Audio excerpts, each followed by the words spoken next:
The stagecoach wasn't supposed to arrive that Christmas Eve, not through the blizzard, not when every sensible soul had taken shelter. But there it was, rolling into Pine Creek like a ghost from another world. And when she stepped down into the snow, golden hair catching the lamplight, Graham Lark felt something crack inside his chest, something he'd buried 6 years ago with his father. He didn't know it yet, but the woman in the Eastern dress would shatter every wall he'd built. This is their story. Stay until the end and comment your city so I can see how far this tale has traveled. The wind cut through Pine Creek like a blade, sharp enough to make a man question every choice that had brought him to this god-forsaken corner of Montana territory. Graham Lark stood on the boardwalk outside Murphy's saloon, his collar turned up against the Christmas Eve blizzard, watching the street disappear under fresh powder. At 25, he'd already lived enough winters to know this one was meaner than most. The kind that killed cattle, snapped fence posts, and reminded a man just how small he was against the vastness of the West. Behind him, the saloon glowed warm and raucous, fiddle music bleeding through the gaps in the doorframe, men's laughter mixing with the clink of glasses and the occasional crash of furniture when someone had too much Christmas cheer and not enough sense. Graham had stopped in for a single whiskey, just enough to take the edge off before riding back to the Circle L ranch. Alone. The way he preferred it. The way it had to be. He pulled his hat lower and started toward his horse when he heard it. The distant jangle of harness bells, faint at first, then growing louder. Impossible. The stage from Helena wasn't due for another 3 days, and no driver with half a brain would attempt Broken Ridge Pass in this weather. Yet there it came, emerging from the white curtain of snow like something out of a fever dream, 4 horses straining against their traces, the coach lurching and sliding on the frozen ruts. Graham wasn't the only one who'd noticed. Up and down the street, doors opened. Men stepped out, shaking their heads in disbelief.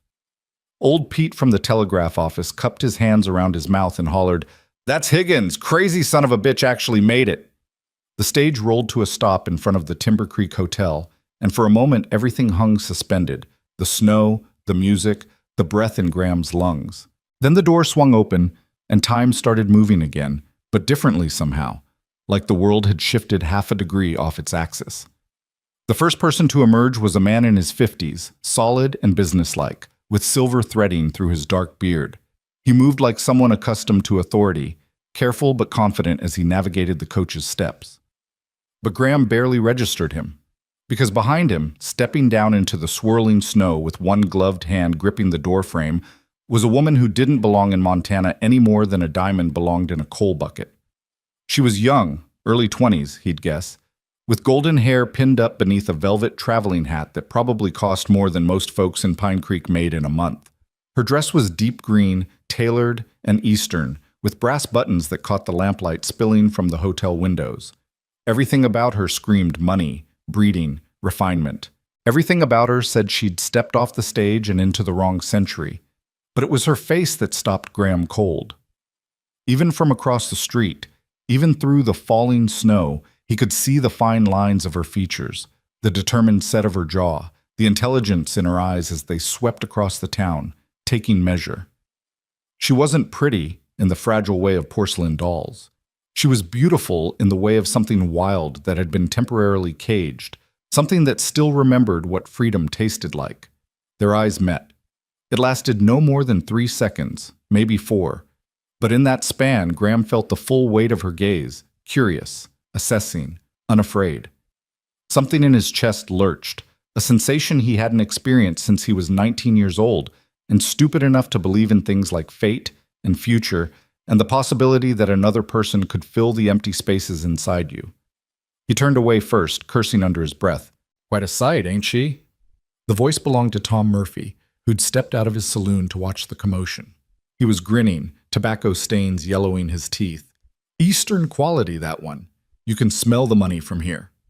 Graham grunted non-committally and started toward his horse again.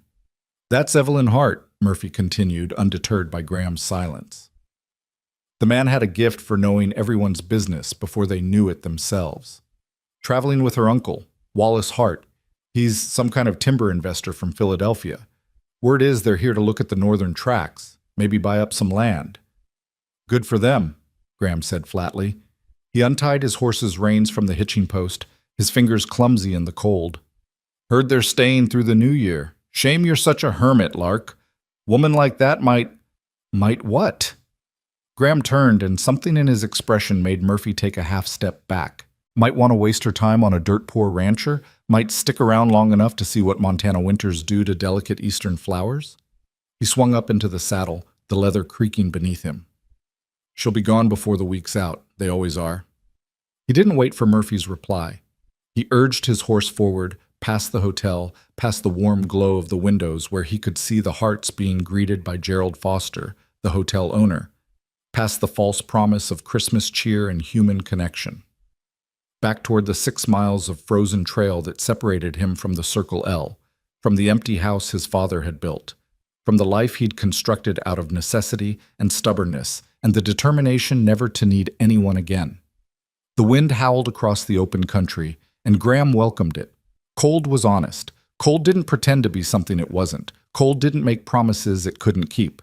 But as his horse picked its way through the drifts, he couldn't shake the image of golden hair catching lamplight, of eyes that had seen straight through him in the space of a heartbeat. By the time he reached the ranch, his beard was crusted with ice, and he'd convinced himself he was being a fool. She was just a woman, a pampered, privileged woman who'd be on the first stage out of Pine Creek the moment she realized what the West really was. Not some romantic adventure from a dime novel, but a grinding test of endurance that broke the weak and hardened the strong into something barely human. The Circle L sat in a shallow valley, protected on 3 sides by ponderosa pines that his father had refused to cut. The ranch house was solid but spare, 2 rooms and a loft, built to withstand weather, not impress visitors.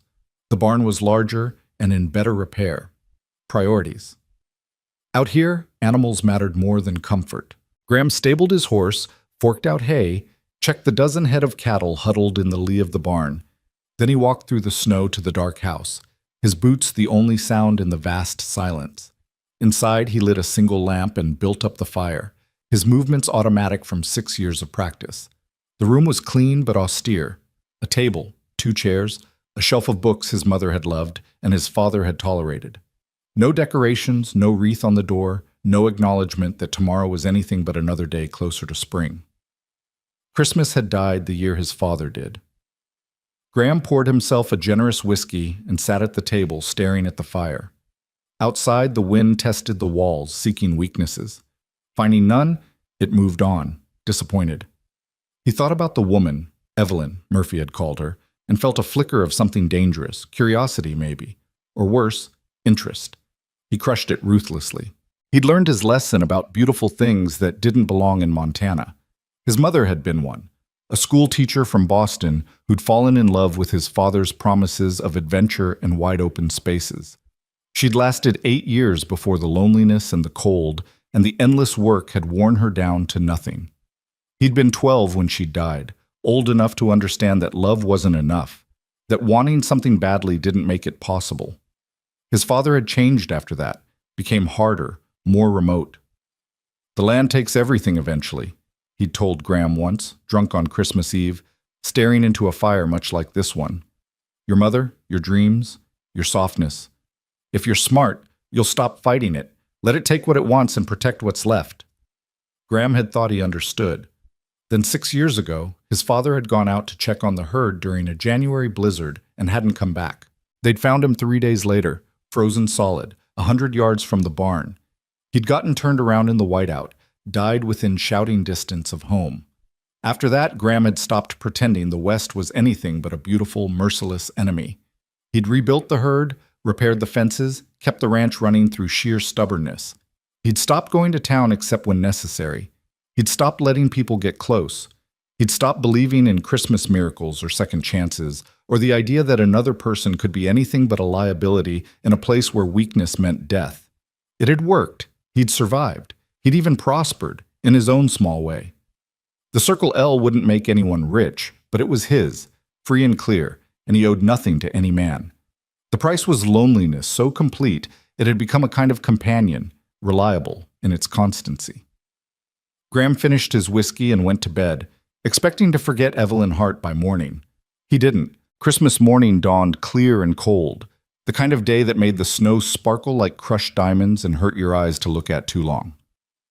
Graham was mending tack in the barn when he heard the sound of hoofbeats crunching through the snow. He tensed. Visitors were rare, and rarely good news, then relaxed slightly when he recognized Sheriff Bill Dawson's gray gelding. The sheriff was a good man, fair and competent, one of the few people in Pine Creek Graham respected, but his arrival on Christmas morning could only mean trouble. "Morning, Graham." Dawson dismounted stiffly, his breath fogging in the frigid air. "Merry Christmas." "Bill?" Graham set aside the bridle he'd been working on. "What brings you out?" "A favor to ask, actually." Dawson stomped his feet, trying to restore circulation. "You know those timber investors who came in last night?" Graham's hands stilled. "I saw them. Wallace Hart and his niece. They need someone to guide them up to the northern tracks. Hart wants to see the land before he commits to buying. Problem is, Higgins, the stage driver, is laid up with a fever. Doctor says it's not serious, but he's in no shape to make the trip, and nobody else in town knows those trails like you do. There's plenty of men who could—" "No." Dawson's voice was firm. "There's men who think they know the back country, and there's you. The difference matters when you're talking about a 2-day trip into the high country with a storm possibly coming in. Hart's offering good money, and frankly, Graham, I'd sleep better knowing someone competent was looking after them." Graham wanted to refuse. Every instinct screamed at him to send Dawson back to town empty-handed, but the sheriff had helped him more than once over the years, had looked the other way when Graham's grief had manifested in ways that weren't strictly legal. He owed the man. "Just Hart?" he asked. Dawson had the grace to look uncomfortable. "His niece insists on coming. Said she didn't travel all the way from Philadelphia to sit in a hotel room while her uncle conducts business." "Of course she did." Graham closed his eyes briefly, then nodded. "Tell them we leave at first light tomorrow. They'll need to dress warm. This isn't a Sunday carriage ride." "I'll let them know. Thank you, Graham. I mean it." After Dawson left, Graham stood in the barn doorway, watching the sheriff's tracks disappear around the bend in the trail. He had a bad feeling about this, a premonition that taking Evelyn Hart into the wilderness was going to change something fundamental, break something that couldn't be repaired. But a promise was a promise. He spent the rest of Christmas Day preparing, checking his rifles, packing supplies, mapping the route in his mind. The northern tracks were beautiful but remote, accessible only by a narrow trail that skirted Broken Ridge and climbed through dense pine forest before opening into a high valley where his grandfather had once considered homesteading. The timber up there was old growth, massive ponderosas worth a fortune to the right buyer. It would be a hard ride, especially for someone unused to western trails, but they could make it in a day if they started early and pushed hard. That night, as Graham lay in bed listening to the wind, he let himself wonder what it would be like, spending 2 days with a woman who probably thought Montana was all cowboys and Indians, who'd never known real cold or real hunger or real fear. She'd complain, most likely, ask too many questions, slow them down. But there was a part of him, a part he'd thought he'd killed years ago, that was curious. What had brought her west? What did she see when she looked at this harsh, unforgiving country? And why did the memory of her gaze make his chest ache with something that felt dangerously like hope? He crushed the feeling, rolled over, and forced himself to sleep. Tomorrow would come soon enough. Graham rode into Pine Creek just as the sun was coloring the sky pink and gold behind the mountains. The town was quiet, most folks still sleeping off Christmas celebrations. Only the hotels showed signs of life, smoke rising from the chimney, lamplight in the windows. He tied his horse to the rail and was about to knock when the door opened and Wallace Hart stepped out, dressed in expensive traveling clothes that wouldn't last a day in the back country. He was a big man, probably imposing in a Philadelphia boardroom, but here he just looked out of place. "Mr. Lark, I presume?" Hart extended a hand, his grip firm and businesslike. "Wallace Hart, I appreciate you agreeing to guide us on short notice. Sheriff Dawson said you needed help." Graham shook briefly and released. "If we're going to make this work, you'll need different clothes. What you're wearing won't—" "Uncle Wallace, I found the—" The voice came from inside the hotel, and then she appeared in the doorway, and Graham's carefully maintained composure cracked. Evelyn Hart was dressed in men's clothes, canvas trousers, a heavy wool shirt, sturdy boots. Someone, probably the hotel owner's wife, had outfitted her properly. Her golden hair was braided and pinned up under a wide-brimmed hat. She looked practical, capable, and more beautiful than she had any right to be. Her eyes found his, and for the second time, Graham felt that jolt of recognition, of something clicking into place that shouldn't click, that couldn't click, because he'd sworn off this kind of foolishness years ago. "You're our guide." It wasn't a question. She studied him with the same direct assessing gaze she'd used on the town. "I'm Evelyn Hart." "Graham Lark." He touched the brim of his hat, a gesture automatic from childhood manners his mother had drilled into him. "This isn't going to be an easy ride, Miss Hart. The trail's rough, and we'll be camping overnight. If you'd prefer to stay in town, I wouldn't."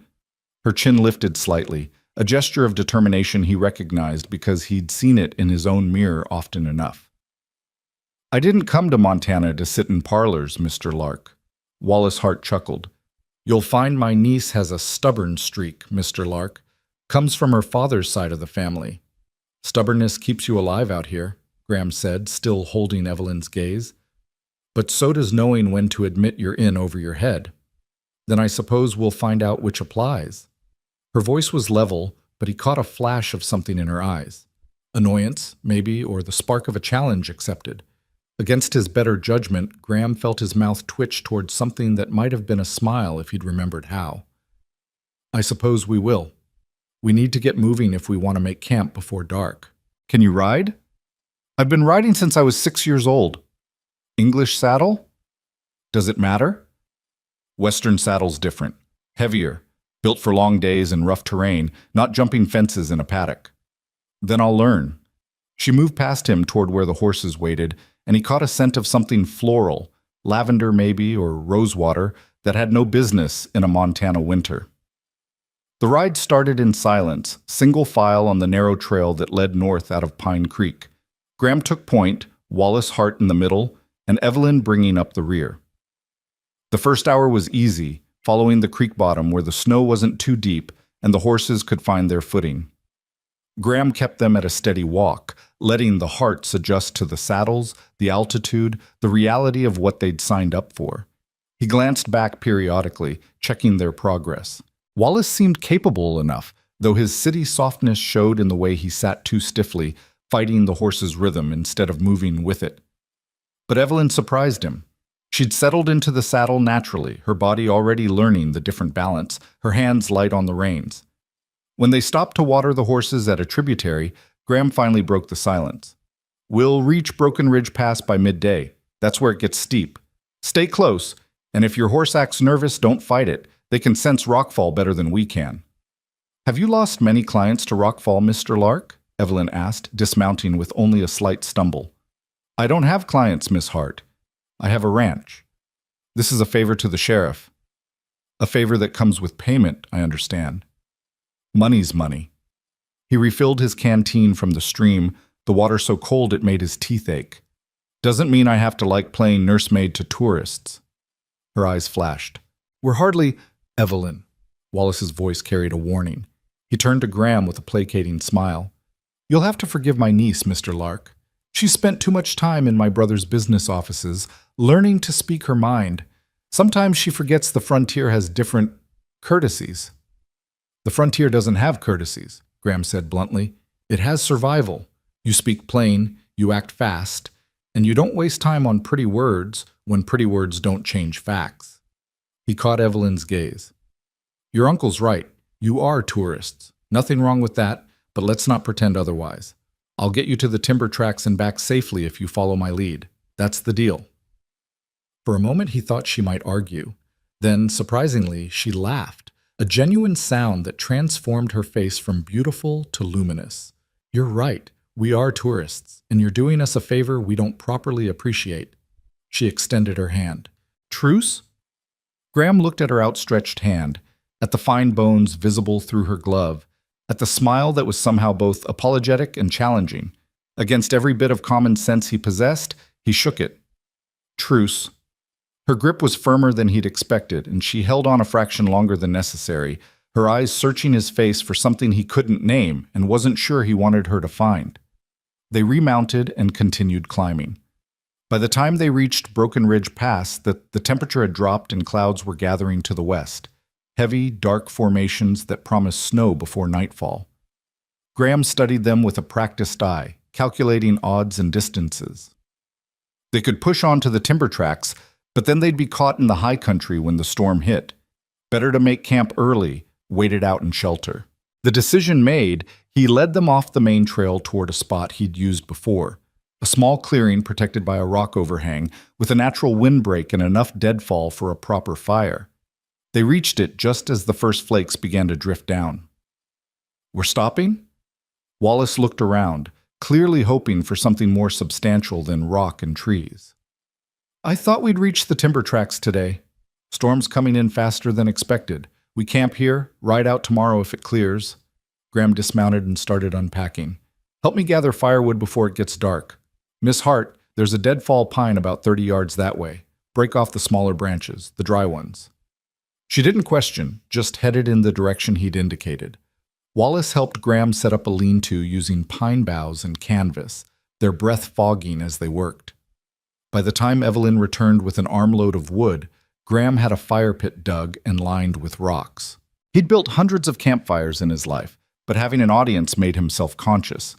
He could feel Evelyn watching as he arranged the kindling, struck flint to steel, coaxed the first flames to life.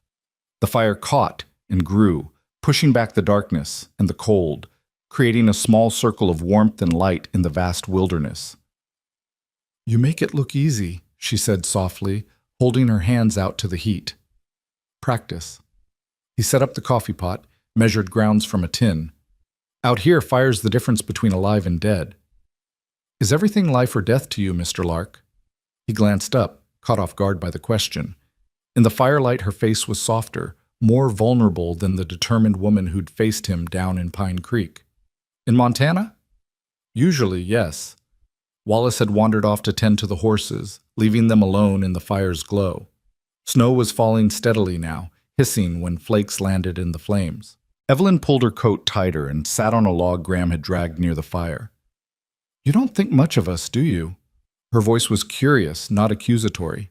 "City people coming west, playing at frontier life." Graham poured coffee into a tin cup, handed it to her. "I think you don't understand what you're playing at.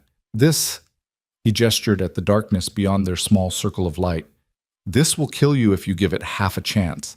It doesn't care about your money or your education or your good intentions. It just is, and you either adapt or you die. And you've adapted. I was born here. Different thing." She sipped the coffee, made a face at its bitterness, but kept drinking. "Tell me about your ranch." "Not much to tell. Cattle, horses, 6 square miles of land that's trying to kill me every winter. Yet you stay." "Where else would I go?" The question came out harsher than he'd intended. He busied himself with the coffee pot, pouring his own cup. "The Circle L is mine. Only thing in this world, that is." "That sounds lonely." "Loneliness doesn't kill you. Dependency does." The words hung between them, stark and revealing. He'd said too much, exposed too much. He turned away, checking the horses, giving himself an excuse to leave the fire's intimacy. But her voice followed him into the darkness. "What happened to make you think that?"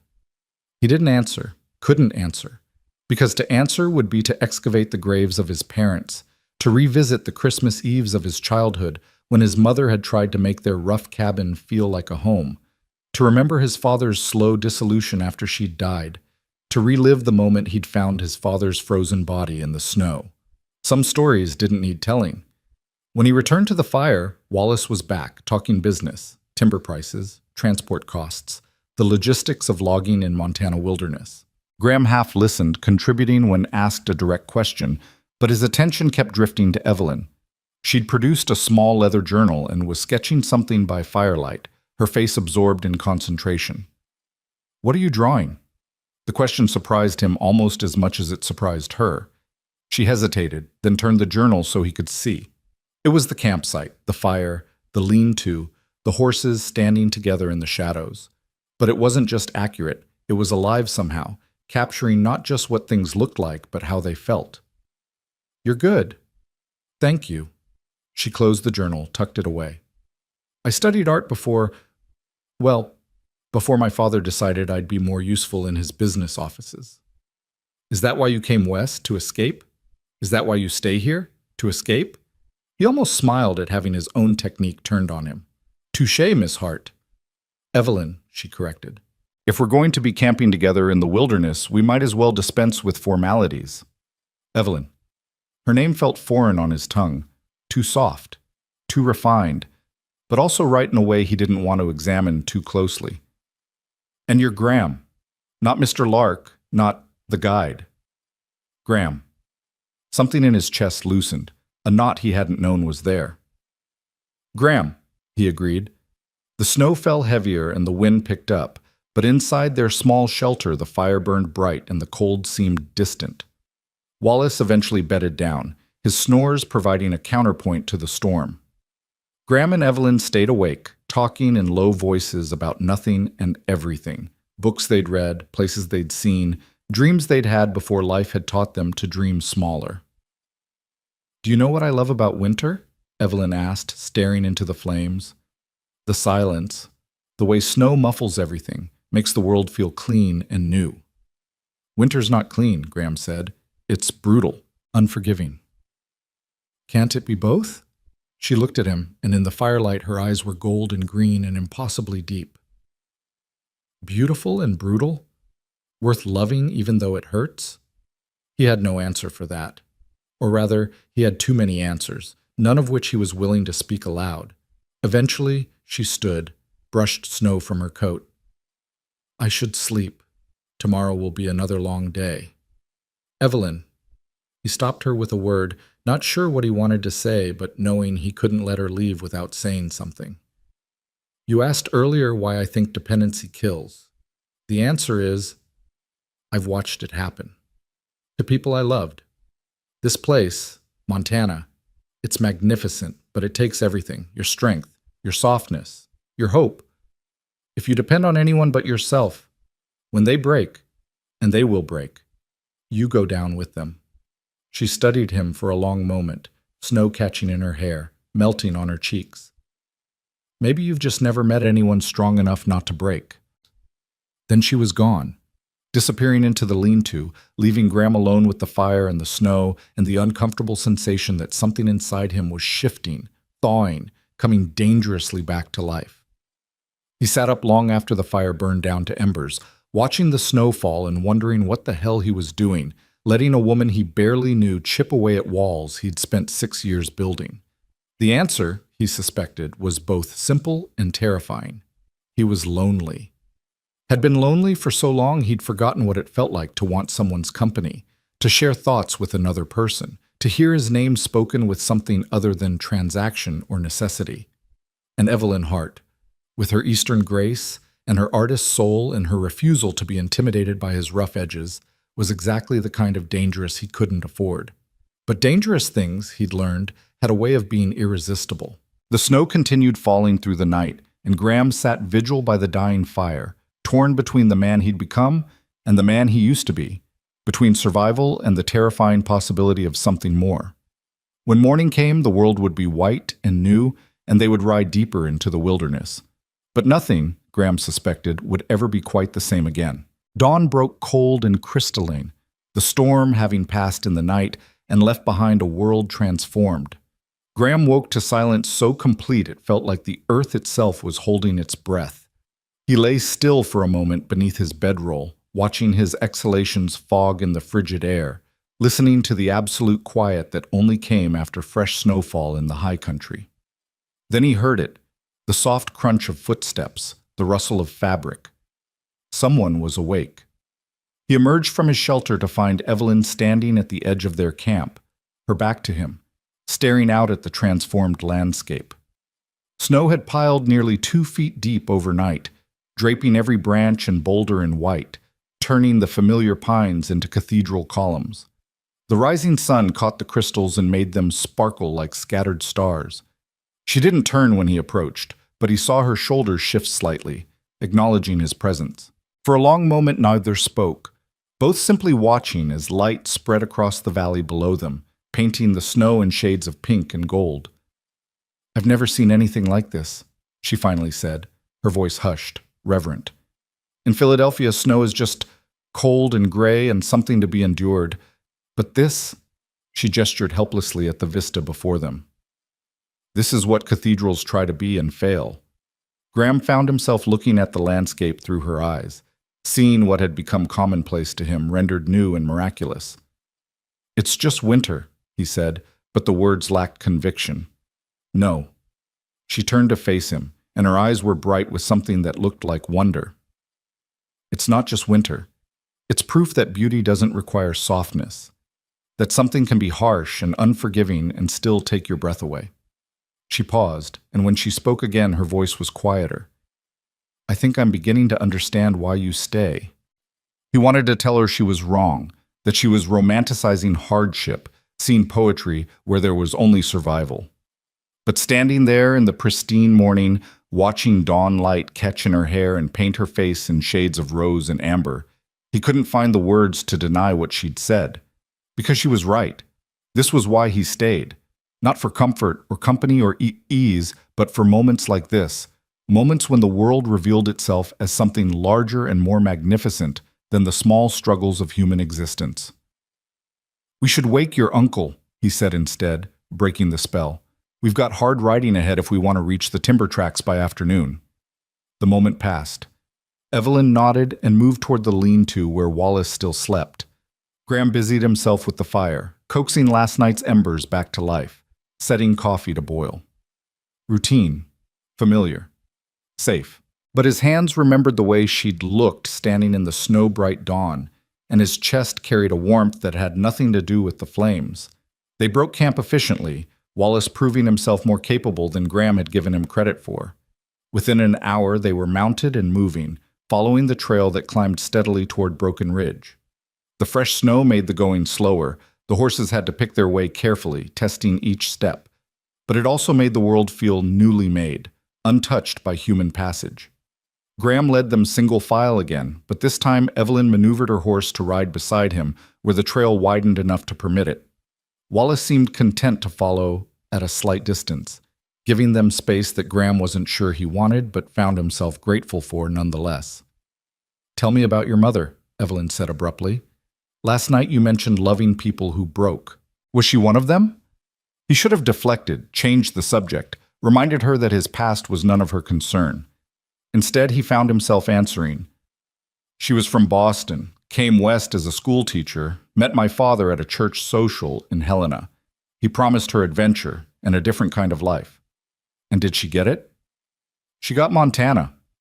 He kept his eyes on the trail ahead, on the rhythmic movement of his horse's ears, which is either the greatest adventure or the cruelest disappointment, depending on your perspective. Which was it for her? The question lodged somewhere beneath his ribs. Both, I think. She loved the land, the space, the wildness, the way every season felt like a story being told. She planted wildflowers around the house every spring, even though the deer ate most of them. She taught me to read using books she'd brought from Boston. She made our cabin feel like a home instead of just shelter. He paused, surprised by how easily the memories were flowing, how much he wanted to tell her things he'd never spoken aloud. But the isolation wore on her. The winters, the endless work. Watching her garden freeze, seeing her books get damaged by the moisture, having no one but my father and me for company month after month. By the time I was 12, she'd stopped planting flowers, stopped singing while she worked. She just faded, like she was slowly becoming invisible, even while she was still alive. How did she die? Pneumonia, quick and brutal. One week she had a cough, the next week she was gone. He swallowed against the tightness in his throat. My father never recovered. He kept the ranch running, kept us fed and sheltered, but the part of him that knew how to be human died with her. He taught me everything about surviving in Montana, but nothing about living. Evelyn was quiet for a long time, and Graham thought maybe he'd said too much, exposed too much vulnerability to someone who'd be gone from his life within days. Then her gloved hand reached across the space between their horses and briefly touched his arm. I'm sorry, she said simply. No platitudes, no empty reassurances that time healed all wounds, or that his mother was in a better place. Just acknowledgement, sincere and sufficient. It was a long time ago. Grief doesn't care about time. She pulled her hand back, but the warmth of that brief contact lingered. My mother died when I was 16. Cholera epidemic. One day she was teaching me how to arrange flowers for a dinner party. 3 days later, I was wearing black and learning that some absences never stop hurting. I'm sorry, he echoed, and meant it. So here we are, she said with a sad smile. Two people shaped by loss, riding through the most beautiful desolation I've ever seen. It's almost poetic. Poetry doesn't keep you warm. No, but it gives you a reason to want to be warm. She looked at him directly, and there was challenge in her gaze. You've built your whole life around surviving, Graham, but survival isn't the same as living. In Montana, it has to be. Does it? Or is that just what you've told yourself so long you've started believing it? Before he could respond, Wallace called out from behind them. How much farther to the timber tracks? Graham seized the interruption gratefully. Another 2 hours if the trail stays clear. We'll be climbing pretty steep for the next mile, then it levels out into the valley where the old growth is. They rode in silence after that, Evelyn dropping back to ride alongside her uncle, leaving Graham alone with his thoughts and the uncomfortable sensation that she'd seen through every defense he'd carefully constructed over the past 6 years. The trail narrowed and steepened, forcing them back into single file as they climbed toward the ridge. The horses strained against the grade, their breath coming in visible clouds. Graham's gelding was sure-footed, used to mountain trails, but he kept glancing back to check on the others. Wallace's mount was struggling slightly, and he had to admit a grudging respect for the older man's determination. But it was Evelyn who surprised him most. She moved with her horse instead of fighting it, leaning forward over the pommel on the steepest parts, giving the animal its head when it needed to pick its own path. She'd told the truth about being a rider. She just hadn't mentioned she was a good one. They crested the ridge just before noon, and Graham pulled up to let the horses breathe. Below them, the valley spread out like something from a painting. Thousands of acres of old-growth ponderosa, their massive trunks dark against the snow, their crowns green and full even in winter. It was timber worth a fortune, trees that had been growing since before the first trappers had come west. My God, Wallace breathed, dismounting to get a better view. I'd heard the descriptions, but this is extraordinary.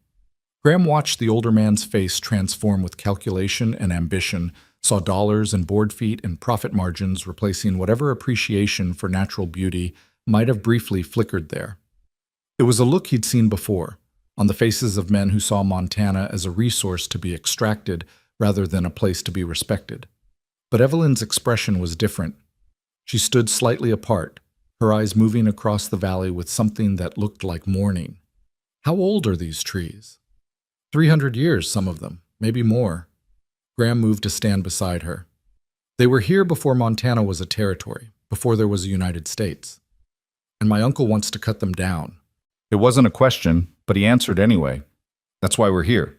She turned to face him, and her eyes held an accusation he hadn't expected. You could have refused to guide us, could have left us in Pine Creek without showing us this place. Would that have stopped him? Or would he have just hired someone else, someone less careful, someone who might have gotten you both killed on the trail? So you're complicit out of pragmatism. The words stung because they were true. I'm complicit because I live in the real world, where trees get cut and land gets sold, and men like your uncle make money while men like me survive on whatever scraps they're willing to throw. That's how it works out here. That's how it's always worked. It doesn't have to be. Doesn't it? He heard his voice rising, frustration breaking through his careful control. You've been in Montana for 2 days, Evelyn. 2 days. Don't stand there and tell me how it could be different when you'll be back in Philadelphia before the snow melts, back to your comfortable life where the hardest decision you face is which dress to wear to which party. She didn't flinch from his anger. Instead, she stepped closer, and her voice when she spoke was quiet but fierce. You don't know anything about my life, Graham. You don't know what I've sacrificed or what I've lost or what battles I've fought in ballrooms and boardrooms where the weapons are words instead of rifles, but the casualties are just as real. You think hardship is unique to the frontier? You think suffering requires snow and isolation? I think the frontier doesn't pretend to be anything but hard. And I think you use hardship as an excuse to keep everyone at a distance. Her eyes blazed. You wear your scars like armor and call it strength, But it's just another kind of cowardice. The words hit like a physical blow. For a moment, Graham couldn't breathe, couldn't think, couldn't do anything but stare at this woman who'd somehow seen past every wall he'd built and struck directly at the truth he'd been hiding from for 6 years. "Graham, Miss Hart!" Wallace's voice cut through the tension. "Come look at these trunks. The timber here is even better than I'd hoped." Evelyn held Graham's gaze for one more moment, then turned and walked away, leaving him standing alone on the ridge with the taste of truth bitter in his mouth. They spent the next hour surveying the timber, Wallace making notes in a leather journal while Graham pointed out property boundaries and discussed access routes and logging logistics with the detached professionalism he used when selling cattle or negotiating for supplies. Evelyn remained silent, sketching in her own journal, capturing the trees with quick, sure strokes. When Wallace finally declared himself satisfied and ready to head back, the sun was already beginning its descent toward the western peaks. Graham calculated distances and light and made a decision. "We're not going back the way we came." Wallace looked up from his notes. "Why not?" "There's a line cabin about 2 hours northwest of here. It's closer than retracing our route, and there's another storm coming in tonight." He pointed to the clouds building on the horizon, dark and heavy with snow. "We push for the cabin, spend the night there, then make for Pine Creek in the morning. It's a longer overall route, but safer." "A cabin?" Evelyn spoke for the first time in an hour. "Whose?" "Mine, technically. My grandfather built it when he was exploring this area before he settled on the Circle L site. I use it sometimes when I'm checking traps or hunting in the high country." "How rustic are we talking?" Wallace asked, practical concerns overriding any romanticism.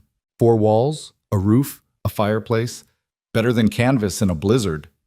The decision made, they mounted and headed northwest, following a trail that was more suggestion than path, marked by Graham's memory more than any physical indicators. The clouds moved faster than he'd anticipated, and within an hour the light had gone gray and flat, the temperature dropping noticeably. They were still 30 minutes from the cabin when they heard it, a deep rumble that seemed to come from everywhere and nowhere at once, a sound that made Graham's blood freeze even as his training took over. "Ride!" he shouted, spurring his horse forward even as he reached back to grab Evelyn's reins. "Now, northwest, toward those rocks!" "What?" Wallace started to ask, but the rumble became a roar, and then Graham saw it. High up on the ridge they'd just descended, the snow was moving, sliding, gathering speed and mass as it cascaded down the mountain. Avalanche. Time compressed and expanded simultaneously. Graham's world narrowed to essentials: the distance to safety, the speed of the approaching wall of snow, the terror in Evelyn's eyes as she realized what was happening. He couldn't reach Wallace, who was too far back, but he kept his grip on Evelyn's reins and drove both horses forward with desperate urgency. "The outcrop!" he screamed over the growing thunder. Get behind the outcrop!" The snow hit the valley floor behind them with a sound like mountains collapsing. Graham felt the shockwave, felt his horse stumble and nearly fall, felt Evelyn's mount crash into his as they scrambled for the shelter of a massive boulder that jutted from the hillside like a ship's prow. They made it with seconds to spare. The avalanche roared past, a river of white death that would have buried them, smothered them, erased them from existence as thoroughly as if they'd never been born. Graham threw himself from his saddle and pulled Evelyn down with him, covering her body with his as debris and snow dust rained down around them. Then, as suddenly as it had begun, it was over. The roar faded to echoes, then to silence. The world stopped moving. Graham raised his head, coughing from the snow dust coating his lungs, and his first coherent thought was, "Evelyn." He pulled back to look at her, his hands frantically checking for injuries. "Are you hurt? Evelyn, are you hurt?" She was white-faced with shock but shook her head. I'm fine, but Uncle Wallace..." They both turned to look back at where Wallace had been, and Graham's heart sank. The trail was gone, buried under 15 feet of snow and debris. Trees had been snapped like matchsticks. Boulders the size of wagons had been tossed like pebbles. "Wallace!" Evelyn screamed, trying to stand, but Graham held her back. "Wait, listen." They both froze, straining for any sound over the settling debris. For a long moment there was nothing, and Graham felt sick certainty building in his gut. Then, Faint but clear came a voice. "Here! I'm here!" Graham was already moving, climbing over the snowfield, testing each step for stability. "Keep talking," he shouted. "Follow my voice." "I'm stuck." The horse fell, but I'm clear of the slide path. It took 20 minutes that felt like 20 hours, but finally Graham spotted movement. Wallace's arm waving from behind a cluster of pines that had somehow survived the avalanche's edge. The older man was shaken but uninjured, his horse standing wide-eyed but sound about 10 yards away. "Christ," Wallace said when Graham reached him. When I saw it coming." "Don't think about it." Graham gripped his shoulder, checking him over with practiced efficiency. "You're alive. That's what matters. Can you walk?" Yes, I think so." They made their way back to where Evelyn waited, her face streaked with tears of relief when she saw her uncle was safe. Wallace pulled her into a fierce hug, and Graham turned away to give them privacy and to assess their situation. It wasn't good. The avalanche had cut off their route back to Pine Creek and buried the trail to the timber tracks. Their only option now was to continue northwest to the line cabin and pray the weather held long enough for them to reach it before the next storm hit. He explained this to the Harts in terms that left no room for debate or discussion. They had one path forward, and they needed to take it now. "How far?" Wallace asked, his voice steadier now. "An hour if we push. Maybe longer in this snow." "Then we'd better move." They rode in tight formation, Graham taking point with the others close behind, all of them silent with the shared knowledge of how close they'd come to death. The trail climbed through dense forest, the trees providing some shelter from the wind that had begun to pick up as afternoon faded toward evening. Graham's thoughts were fragmented, scattered by adrenaline and the residual shock of the avalanche. But one image kept returning. The moment he'd pulled Evelyn from her horse, the weight of her in his arms, the fierce protective instinct that had flooded through him. He'd lost his parents to Montana's brutality. He'd seen men die in winter storms and women broken by the loneliness. He'd taught himself not to care, not to invest, not to let anyone matter enough that their loss could destroy him. But for those few seconds when the avalanche had been bearing down on them, none of that had mattered. He would have died to keep her safe, and the certainty of that terrified him more than the wall of snow had. The line cabin appeared through the trees like salvation made of logs and chinked mud. It was small, maybe 12 feet square, but solid, with a stone chimney and a door that swung open on leather hinges. Graham had been here 3 months earlier, had left it stocked with firewood and basic supplies against exactly this kind of emergency. He dismounted and pushed open the door, checking the interior quickly before gesturing the others inside. "Get warm. I'll see to the horses." By the time he'd unsaddled the animals and settled them in the lean-to he'd built against the cabin's north wall, night had fallen completely. He could see lamplight glowing through the cabin's single small window, and for a moment he stood in the darkness, watching the scene through the glass like something from a painting. Evelyn crouched by the fireplace, coaxing flames from kindling, Wallace examining shelves of canned goods and dried meat, both of them alive and safe in a tiny circle of light against the enormous darkness of the Montana wilderness. He'd kept them alive. He'd done his job. In the morning, they'd start for Pine Creek, and in a few days, Evelyn would board a stage and disappear back into a world of cities and civilization where avalanches were things you read about in newspapers, not things that tried to kill you. The thought should have brought relief. Instead, it felt like grief. He entered the cabin to find Evelyn had worked a small miracle. The fire was burning steadily, the lamp was lit, and she'd somehow located the coffee pot and set it to boil. Wallace was spreading bedrolls on the floor, his movements still slightly shaky but determined. "This place is remarkable," he said when he noticed Graham. "Primitive, yes, but everything you'd need to survive." "You built all this?" "My grandfather did most of it. I've just maintained it." Graham shrugged out of his coat, hung it on a peg. "There's beans and bacon in the larder. Not fancy, but it'll fill you up. After today, I'd eat tree bark and be grateful." Wallace clapped him on the shoulder. "Thank you, Graham, for getting us out of that, for keeping my niece safe, for everything." Graham nodded, uncomfortable with gratitude, and moved to help Evelyn with the fire. She glanced up at his approach, and something passed between them, acknowledgement of survival, recognition of shared danger, a connection forged in those moments when death had been close enough to touch. "You knew," she said quietly. "The second you heard that sound, you knew exactly what to do." Training, experience. It was more than that. She stood, brushing ash from her hands. "You didn't hesitate, didn't freeze, didn't even stop to think about your own safety. You just acted. That's how you survive out here. Thinking gets you killed." "Or it's how you love," she said, and before he could process what she meant, she'd turned away to tend the coffee. They ate in relative silence, exhaustion catching up with all of them, as the adrenaline faded and the warmth of the cabin worked its magic. Wallace was asleep within an hour, his snores filling the small space with a reassuring rhythm. But Evelyn remained awake, sitting cross-legged on her bedroll, her journal open in her lap, sketching by lamplight. Graham watched from his spot by the fire, watched her hand move across the paper in confident strokes, watched concentration furrow her brow. "What are you drawing?" She looked up, startled, as if she'd forgotten he was there. Then slowly she turned the journal so he could see. It was the avalanche, or rather, the moment after. She'd captured him pulling her from her horse, his face tight with fear and determination, her own expression somewhere between terror and trust. It was raw and honest and uncomfortably revealing. "You were there," she said simply.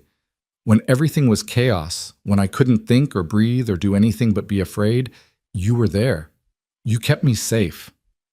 It's what guides do." "No." She closed the journal, set it aside. "It's what people do when they care about someone, even if they're too stubborn to admit it." Graham felt something in his chest constrict. "Evelyn, you're going to tell me not to read too much into it," she interrupted. "That you would have done the same for anyone. That it's just survival instinct and frontier practicality and nothing more."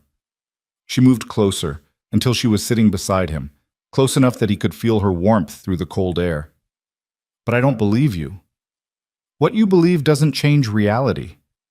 "Then what is reality, Graham?" Her voice was soft but insistent. "That you've spent so many years alone, you've convinced yourself you prefer it. That you've buried your heart so deep you think it's gone? That you'd rather die than risk caring about someone again?" "Yes."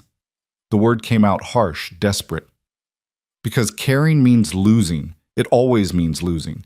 My mother cared, and Montana killed her. My father cared, and he spent his last years as a ghost.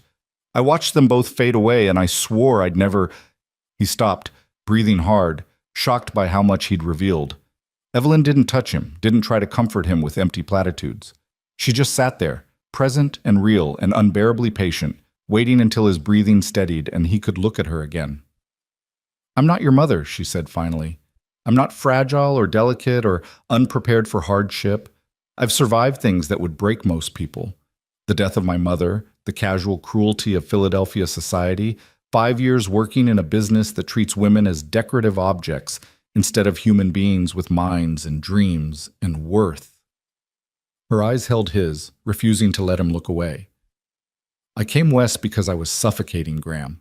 Because I needed to know if there was more to life than pretty prisons and polite suffocation." "And is there?" "I don't know yet." She smiled, sad and hopeful at once. "But I think I'm starting to find out." Outside, the wind rose to a howl, testing the cabin's walls, seeking entry. But inside, the fire burned steady, and the darkness kept its distance, and Graham sat with a woman who'd somehow slipped past every defense he'd spent 6 years constructing. "I'm afraid," he admitted, the words barely audible, "of this, of you, of what it means that I'd have died to keep you safe today." "I know." She finally did reach out then, her hand finding his in the firelight, her fingers threading through his with a rightness that terrified him. "I'm afraid too. But I think maybe courage isn't the absence of fear. It's choosing something despite the fear." He looked down at their joined hands, at the way her pale fingers contrasted with his weathered skin, at the simple miracle of human connection he'd denied himself for so long. Then he looked up and met her eyes, and in them he saw everything he'd lost and everything he might yet find if he could just be brave enough to reach for it. "Stay," he said, the word escaping before he could stop it. "When this is over, when your uncle's business is done, don't go back to Philadelphia. Stay." Stay. Surprise flickered across her face, followed by something that looked like joy, but then both faded into something more complex. Graham, forget I said it. He pulled his hand away, stood abruptly, putting distance between them. It's late. We should sleep. Long ride tomorrow. Graham, wait. But he'd already moved to his bedroll on the far side of the cabin, turning his back, closing himself off, because the alternative, staying, talking, risking even more vulnerability, was more than he could bear. He heard her sigh, heard the rustle as she settled into her own blankets, heard the lamp being extinguished. Darkness filled the cabin, broken only by the fire's dying glow. But he couldn't sleep. He lay awake listening to her breathing, to Wallace's snores, to the wind attacking the walls, and thought about the moment when the avalanche had been bearing down on them. The crystalline clarity of that instant, when every calculation had reduced to a single imperative. Save her. Nothing else had mattered. Not his carefully constructed isolation, not his determination to need no one, not his belief that caring was weakness. In that moment, he would have given everything to keep her safe. And the terrifying truth was, he still would. Somewhere in the darkness, Evelyn spoke. I heard you, you know. What you said before you tried to take it back. Graham didn't respond, didn't move, barely breathed. And for what it's worth, she continued, her voice soft but clear, part of me wants to say yes, wants to stay and see what might grow between us in this beautiful, brutal place. She paused. But I need you to understand something. I won't stay for a man who won't let himself love me. I won't stay to watch you build walls and call it protection. If I stay, it has to be because you're willing to try, really try, to open your heart again, not just for me, for yourself. Silence stretched between them, heavy with possibility and impossibility in equal measure. I don't know if I can, Graham finally said. I know, that's what scares me. Outside, snow began to fall again, soft and relentless, covering the world in white silence. Inside the cabin, two people lay awake in the darkness, close enough to touch, but separated by walls that neither prayers nor proximity could break. Not yet. Maybe not ever.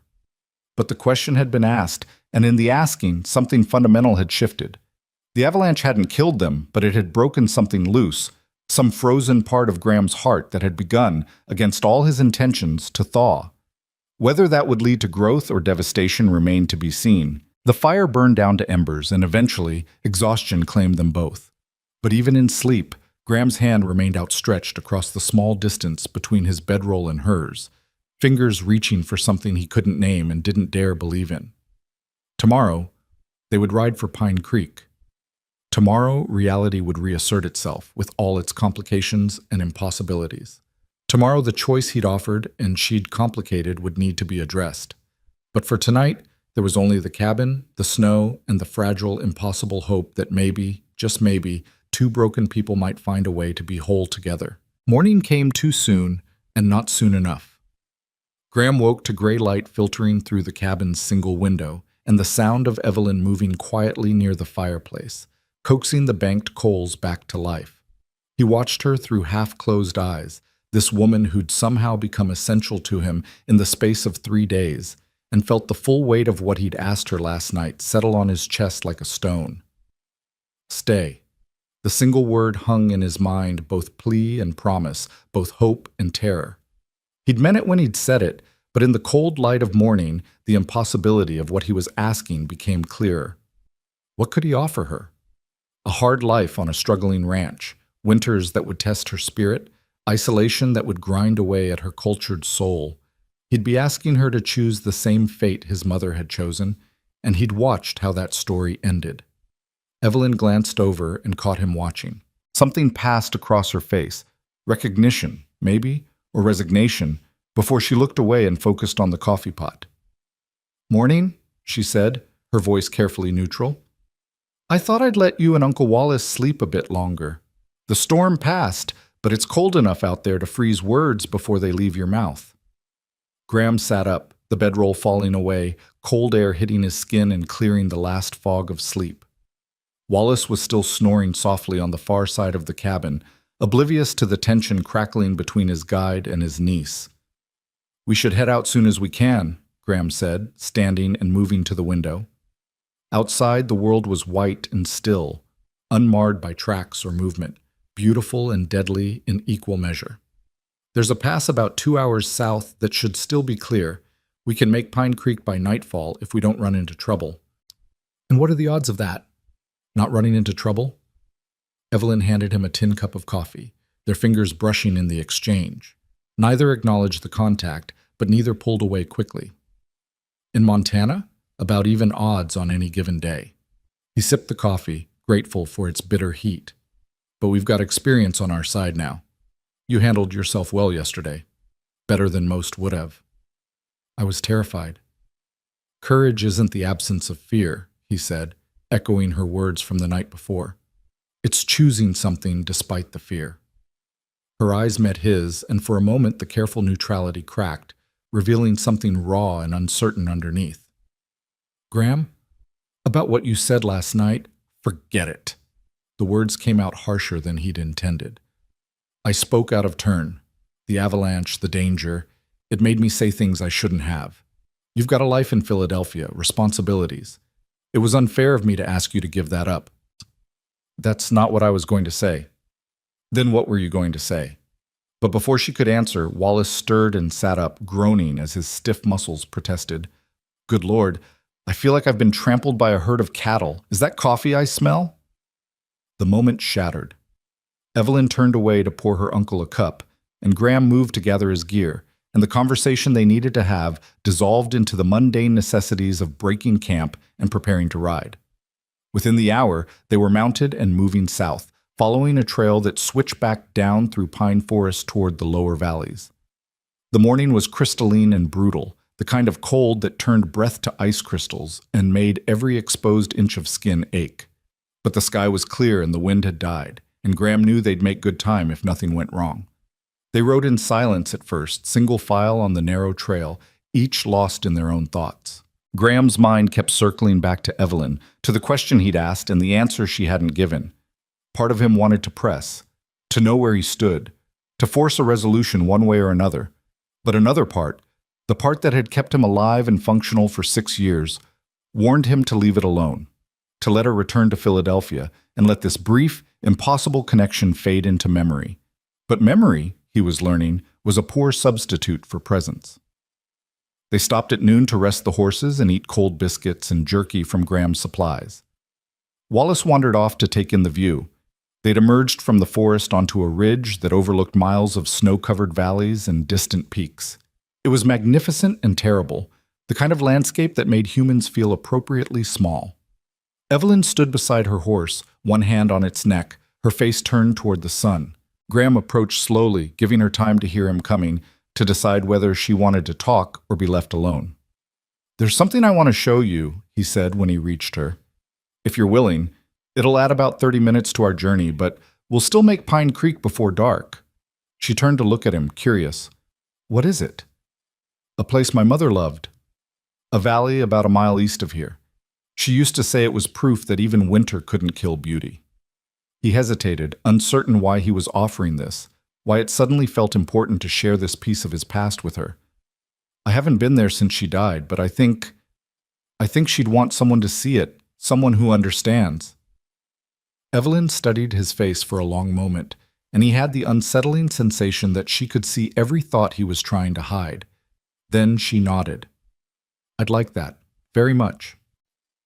He explained the detour to Wallace, who agreed readily, and they set off east, following what was barely a trail, more a remembered path through Graham's childhood. The forest here was older, denser, the pines massive and spaced wide enough that riding between them felt like moving through a cathedral of wood and snow. Then the trees opened up, and there it was, a small valley, maybe a quarter-mile across, ringed by pines and dominated by a frozen pond at its center. The surface of the ice was smooth as glass, dusted with snow in patterns the wind had made. Around the edges, snow-covered boulders jutted up like sculpture, and beyond them the forest rose toward distant peaks that caught the afternoon sun and glowed gold against the blue sky. It was, quite simply, perfect. Oh, Evelyn breathed beside him, and that single syllable held more understanding than 1,000 words could have conveyed. They dismounted at the valley's edge, and Graham found himself walking toward the pond as if pulled by invisible threads of memory. This was where his mother had brought him on winter afternoons when the cabin's walls felt too close and her homesickness for Boston became too heavy to bear. She'd taught him to ice skate here, using crude wooden skates his father had fashioned. They'd made snow angels and built snow fortresses and pretended for a few hours that Montana was a place of magic rather than hardship. She was happy here, he said, not realizing he'd spoken aloud until Evelyn responded. Tell me about her. Not about how she died or how she faded, but about who she was when she was alive. So he did. Standing at the edge of the frozen pond with the winter sun painting everything gold, he told Evelyn about his mother, about her laugh that had sounded like music, about the way she'd sung while she worked, about her determination to bring culture and refinement to a place that had little use for either. He told her about the books she'd read to him, the lessons she'd taught, the dreams she'd shared about the kind of man she hoped he'd become. She wanted me to be strong but not hard, he said. To be capable of surviving but not at the cost of my humanity. I think she'd be disappointed in what I've become. I don't think so.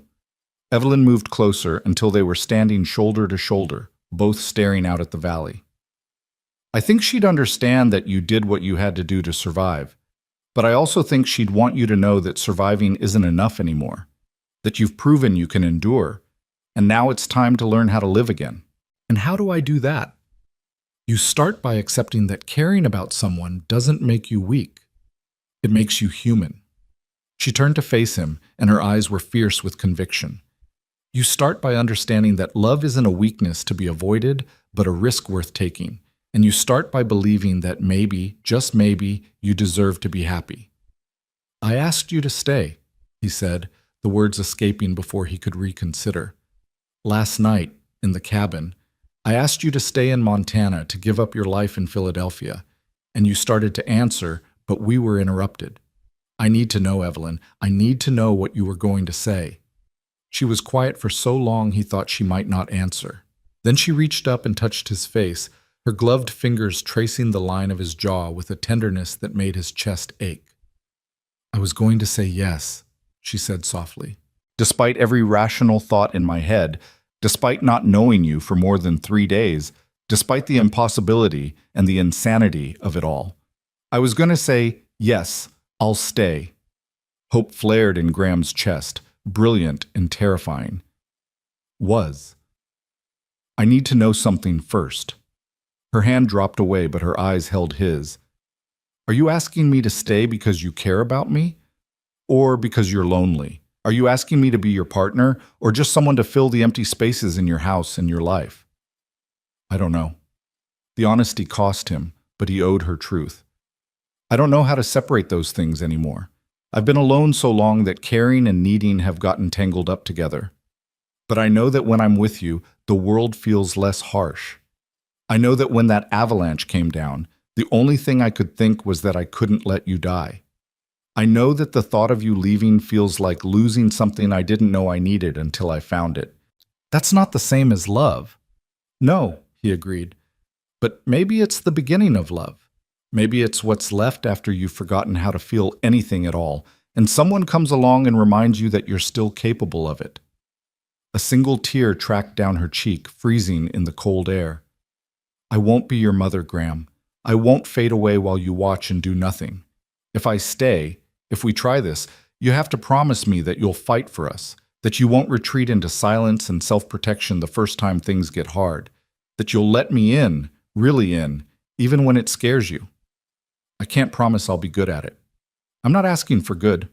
I'm asking for willing. He looked at her standing there in the borrowed men's clothes, with snow in her hair and frost on her eyelashes, and saw not fragility, but strength. Saw not a delicate eastern flower that would wilt in Montana's harsh climate, but a woman who'd survived her own trials and emerged with her spirit intact. Saw not someone who needed his protection, but someone who could stand beside him as an equal. I'm willing, he said, and meant it with every fiber of his being. I'm willing to try. She smiled then, radiant despite the tears, and closed the distance between them. When she kissed him, it was soft and tentative and flavored with salt and cold and promise.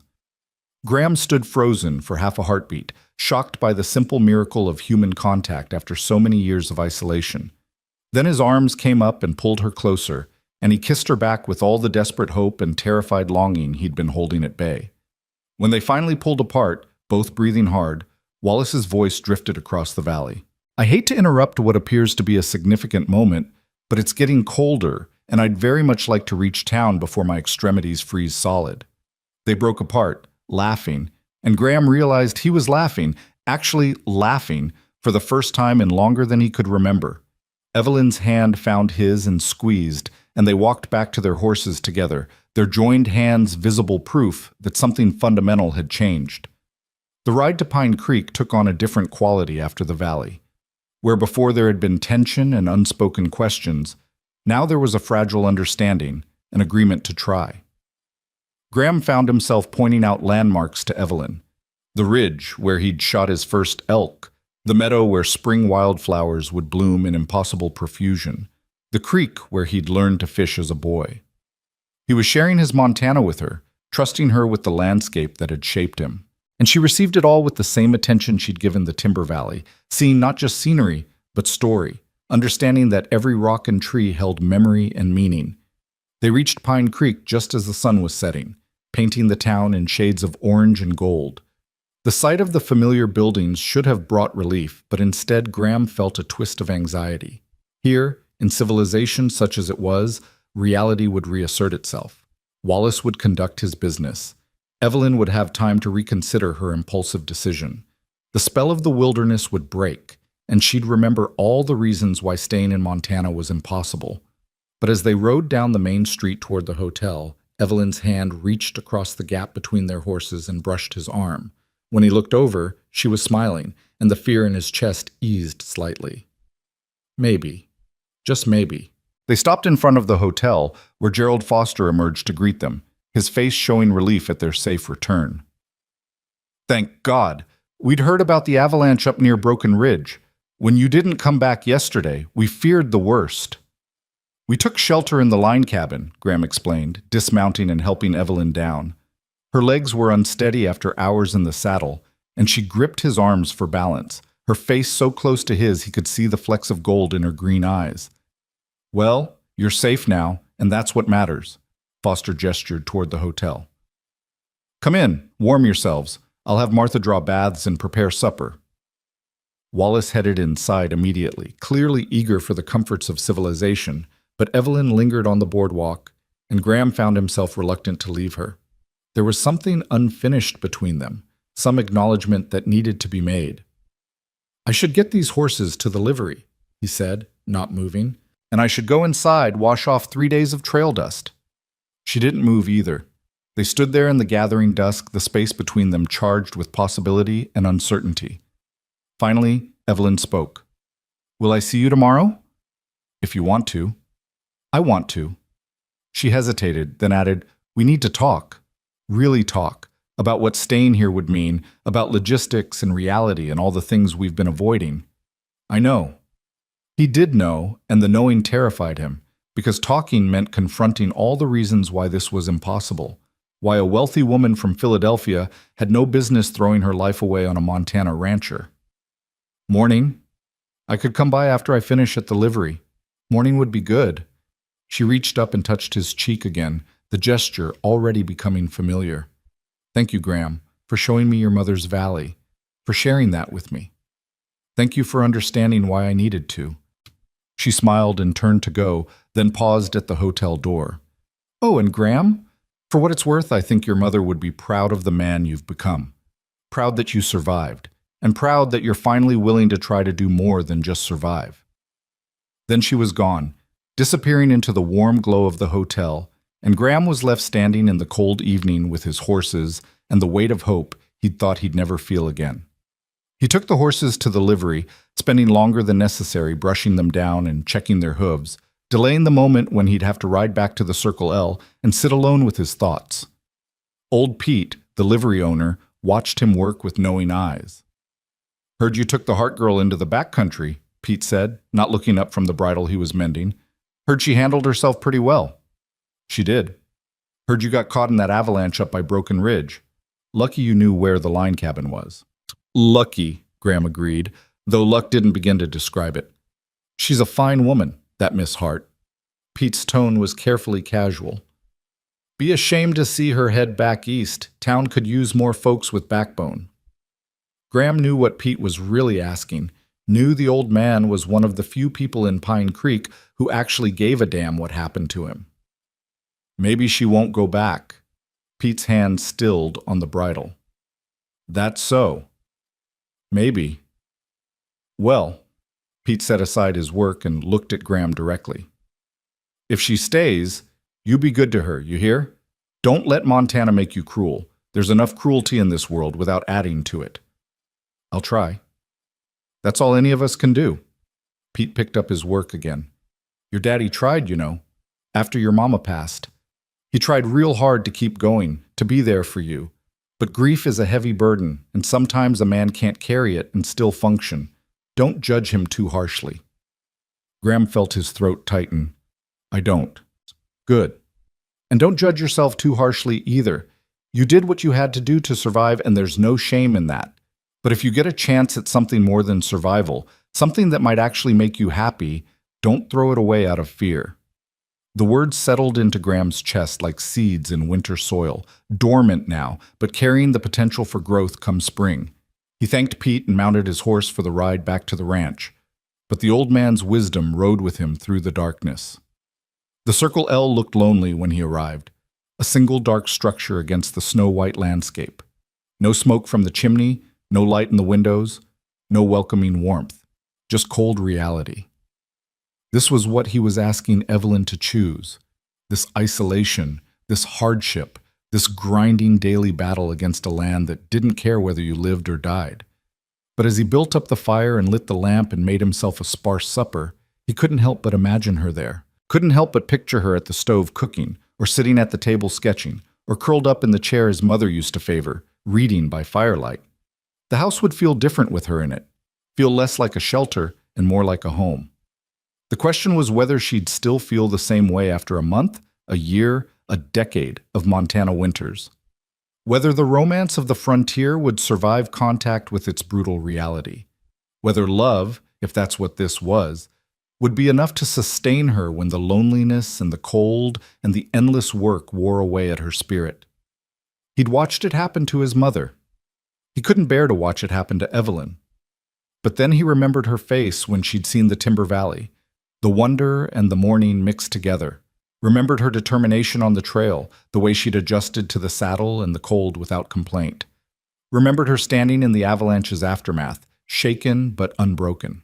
And he thought maybe, just maybe, she was stronger than he was giving her credit for. Maybe she was strong enough to choose this life with full knowledge of what it would cost. Or maybe he was being a selfish fool, and love, if that's what this was just another name for selfishness. Graham spent a restless night wrestling with these thoughts, and when dawn finally came, he was no closer to answers. He did his morning chores mechanically, fed the cattle, checked the water, repaired a section of fence that had come loose in the wind. Physical work that occupied his hands and gave his mind space to circle endlessly around the same questions. By mid-morning, he could delay no longer. He saddled his horse and rode into Pine Creek, his heart beating harder with each mile that passed. What would she say? Had the cold light of morning changed her mind? Had Wallace talked sense into her, reminded her of all she'd be giving up? The hotel dining room was quiet when he arrived, most of the breakfast crowd already dispersed to their various labors. But Evelyn was there, sitting by the window with a cup of tea, her journal open on the table before her. She'd changed into a proper dress, deep blue with cream lace at the collar, and her hair was pinned up in the Eastern style. She looked beautiful and refined and utterly out of place, and Graham's courage almost failed him. Then she looked up and saw him, and her face transformed with a smile that made his chest ache. "You came," she said, standing as he approached. "I wasn't sure you would." "I said I would." "I know, but I also know you spent the night second-guessing everything, convincing yourself this was impossible." Her eyes searched his face. "Am I wrong?" "No," he admitted. "You're not wrong." "Good, because I spent the night doing the same thing, and I think we need to have the conversation we've been avoiding. The one where we're honest about all the very good reasons why this is a terrible idea. She gestured to the seat across from her. Sit. Let's talk like adults instead of people caught up in the romance of surviving danger together. Graham sat, grateful and terrified in equal measure. A server brought coffee without being asked, Martha Foster, who'd known Graham since he was a boy and knew his preferences. She winked at him before disappearing, and he wondered if the entire town was already gossiping about him and the Hart girl. Your uncle? He asked, looking around. Meeting with the land agent about the timber tracts. He'll be gone for hours. She wrapped her hands around her teacup, which gives us time to be completely honest with each other. All right. Graham took a breath. Honestly, I'm terrified. Terrified that you'll stay and regret it. Terrified that Montana will break you the way it broke my mother. Terrified that I'll fail you somehow. That I won't be enough to make up for everything you'd be giving up. Evelyn nodded slowly. And honestly, I'm terrified too. Terrified that I'm making a decision based on emotion rather than reason. Terrified that the romance of the frontier will fade and I'll be left with just the hardship. Terrified that I don't actually know you well enough to be making a life-changing decision. They sat in silence for a moment, the honesty hanging between them like a bridge and a barrier both. So why are we even considering this? Graham asked. If we're both so terrified, why not just acknowledge it was nice while it lasted and go our separate ways? Because, Evelyn said, leaning forward, her eyes intense, despite the terror, despite the rational objections, despite everything that says this is impossible, I don't want to go our separate ways. I want to know what might happen if we're brave enough to try. That's not a plan. That's not even a good reason. No, it's not. She smiled, sad and hopeful. But it's the truth.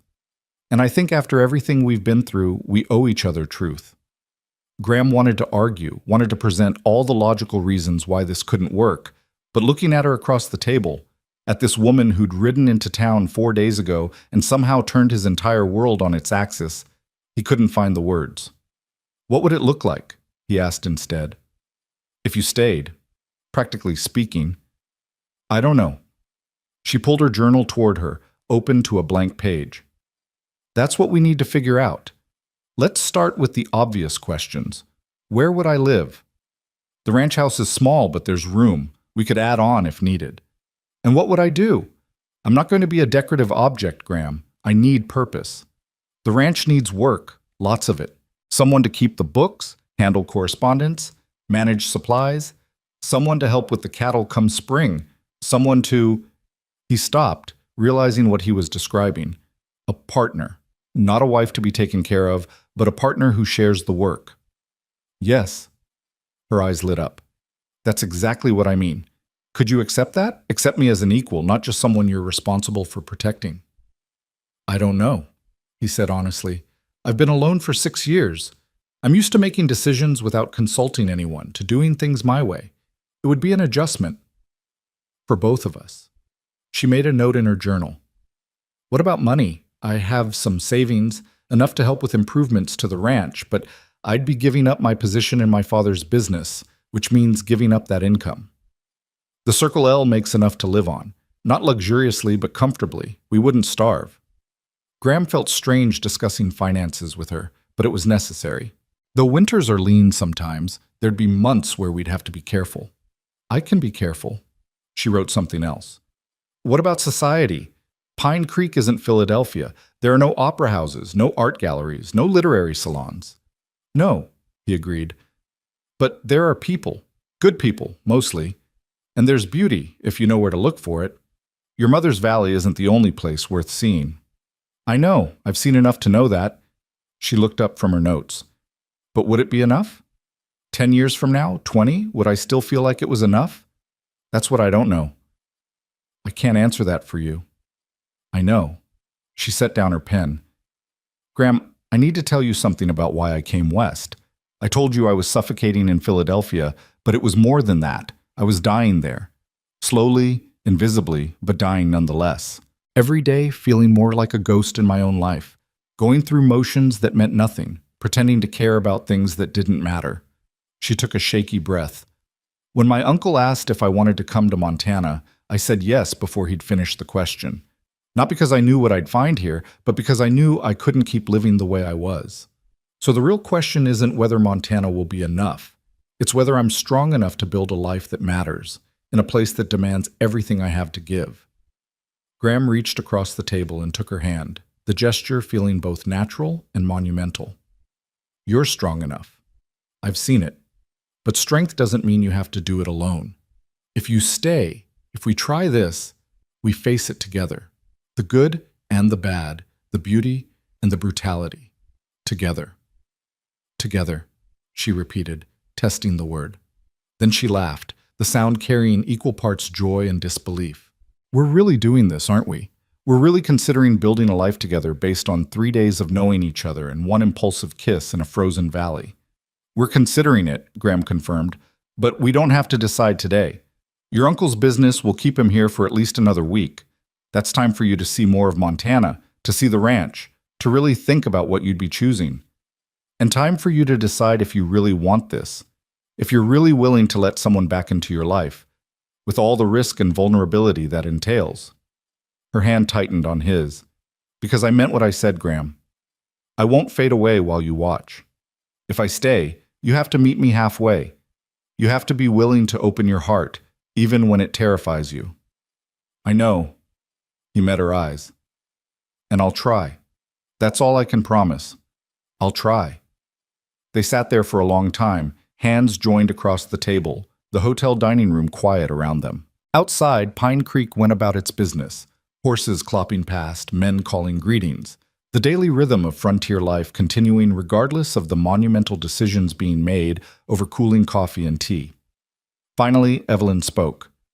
Show me the ranch, tomorrow. I want to see where you live, how you live. I want to understand what I'd really be choosing. Tomorrow, Graham agreed. And Evelyn? Thank you. For what? For being brave enough to consider this, for seeing something worth trying in a broken-down rancher who'd forgotten how to hope. She stood, still holding his hand, and pulled him to his feet. They stood close, the table no longer between them, and she looked up into his face with fierce determination. You're not broken, Graham Lark. You're wounded, yes. Wary, certainly, but not broken. And maybe together we can both learn what it means to be whole. Then she kissed him, right there in the hotel dining room where anyone could see, and Graham kissed her back, no longer caring about propriety or gossip or what anyone might think. For the first time in 6 years, he was choosing something other than survival. He was choosing possibility, choosing risk, choosing to believe that maybe, despite all evidence to the contrary, love might actually be worth the cost. When they finally pulled apart, Martha Foster was watching from the kitchen doorway, a knowing smile on her weathered face. She nodded once, approving, then disappeared back into her domain. Tomorrow, Evelyn said again, her voice slightly breathless. Come at dawn. I want to see the sunrise from your land. Dawn it is. Graham left the hotel walking on air and dread in equal measure, his mind already racing ahead to tomorrow, to showing Evelyn his home, to the moment when reality would have its say about their impossible plans. But beneath the anxiety there was something else, a fragile, growing thing that felt dangerously like happiness. He spent the rest of the day preparing the ranch house, cleaning with an attention to detail he hadn't bothered with in years. He fixed the broken step on the porch, replaced the cracked window pane in the kitchen, put fresh linens on the spare bed in case she wanted to see where she might sleep.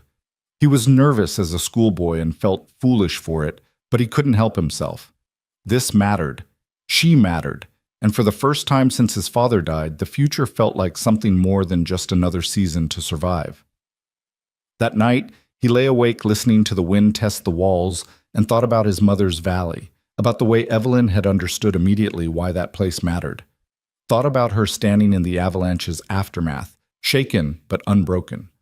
Thought about her voice saying, together, with conviction and hope. Maybe they would fail. Maybe Montana would prove too harsh, or the isolation too complete, or the weight of their respective wounds too heavy to carry together. Maybe this was the beginning of a heartbreak that would make his previous losses seem small by comparison. But maybe, just maybe, it was the beginning of something else entirely. Something worth the risk.